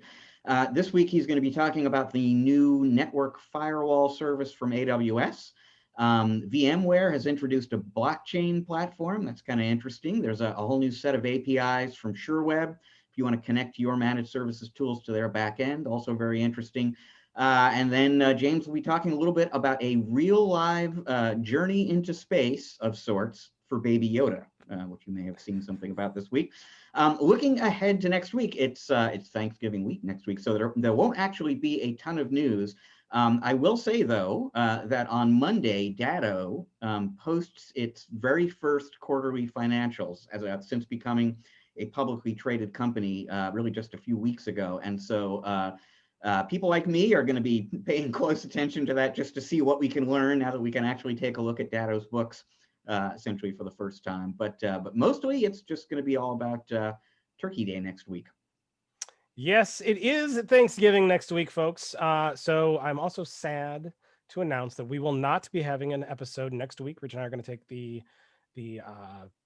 we normally record on Thursdays, which is going to be Thanksgiving. But we're going to take a little break next week because we don't really have any other opportunity to get a show, and a lot of guests are not available. And then hopefully we will be back the week after, which is also our last event of 2020. It is an online event. It's the Cloud and Managed Services Summit, if I remember correctly, Rich. That is exactly right. All about cloud computing and managed services start to finish. That is on December 2nd. And plenty of room because it's a virtual event. So events.channelpronetwork.com. Check it out if you're interested. And I can actually tell you for a certainty, Matt, that we will be back that week because I not only have a guest host lined up, but we will be interviewing the top brass at Barracuda MSP, which will be interesting. Oh, good. Excellent. I don't think I saw a recording time come over yet for that. Or did you send one? Yeah. I asked for the Zoom address and everything. We got that booked up. So yeah, we did. That is all ready to Boy, go. I tell you, Rich, I think I need more coffee or something. I'm like half asleep. I don't remember any of that. Maybe I did it really late at night when I was like half asleep. That was probably what happened. Oh yeah, Thursday. Well, we have that on Thursday, December 3rd. Isn't that the day of the event or no? December 2nd is the event, so it'll be the day after the event. Oh, okay, good. All right, well, good. Yay! So we won't be missing 2 weeks in a row. Excellent. So, but we want to thank our awesome guest host for sticking around with us. Kind of a long show here today, Paco. But I really appreciate you coming on. I hope you had a lot of fun. Yeah, absolutely. I mean, I knew what I signed up for, and it's always a hoot. I really appreciate it being invited. So, we'd love to come back again. But yeah, it's always a great time with both of you. Yeah, yeah, we'd love to have you back again. For sure, you'll be on, and hopefully, hopefully vice versa. We'd love to get back on your MSP Unplugged show one of these days as well to kick the tires and have a little fun. We will make it so. Excellent. Well, with that, I encourage all of you to listen to Paco tell us where we can learn a little bit more about him and get in touch with him, and where we can find the MSP Unplugged podcast. Sure. Yeah. So again, Paco Lebron over at ProdigyTeks. I'm pretty active on Twitter and LinkedIn, ChannelPro CEO, or just my name, Paco Lebron, on LinkedIn. And then you can tune in to MSP Unplugged. I co-host this show where we try to get like-minded business owners or other partners, vendors, to really speak on things that are happening in the community today. You can catch us every Friday. We have a weekly podcast Friday at noon Eastern or 11 Central. And we'd love to have you take a watch. It's live, or you can catch the audio version on any podcatcher, MSP Unplugged as well.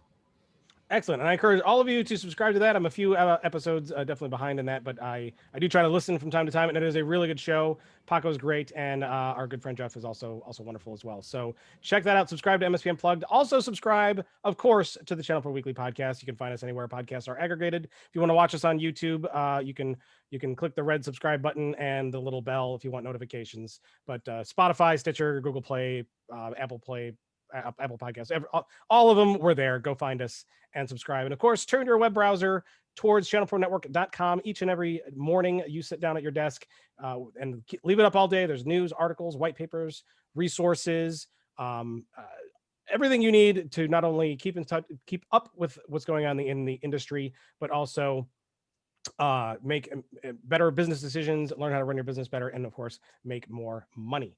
Podcast at channelpronetwork.com is our email address. Feel free to send us a note there. We are at ChannelPro SMB on Twitter, ChannelPro Network on Facebook and LinkedIn. Rich, what are you on the Twitters? At Rich Free. I am at Matt Whitlock on Twitter. Paco, are you on the Twitters? I am. So it's ChITEKCEO is my handle on Twitters. So make sure you follow Paco there, and everyone have a great Thanksgiving week. There's lots to be thankful for, even though it's been kind of a crummy year, but it could have been a hell of a lot worse. So be thankful for that. Enjoy whatever Thanksgiving you can manage to put together based on your area and what's going on with rules and regulations around you, but make the best of it. And we will see you all in a few weeks on December 3rd. Have a great Thanksgiving. See you then.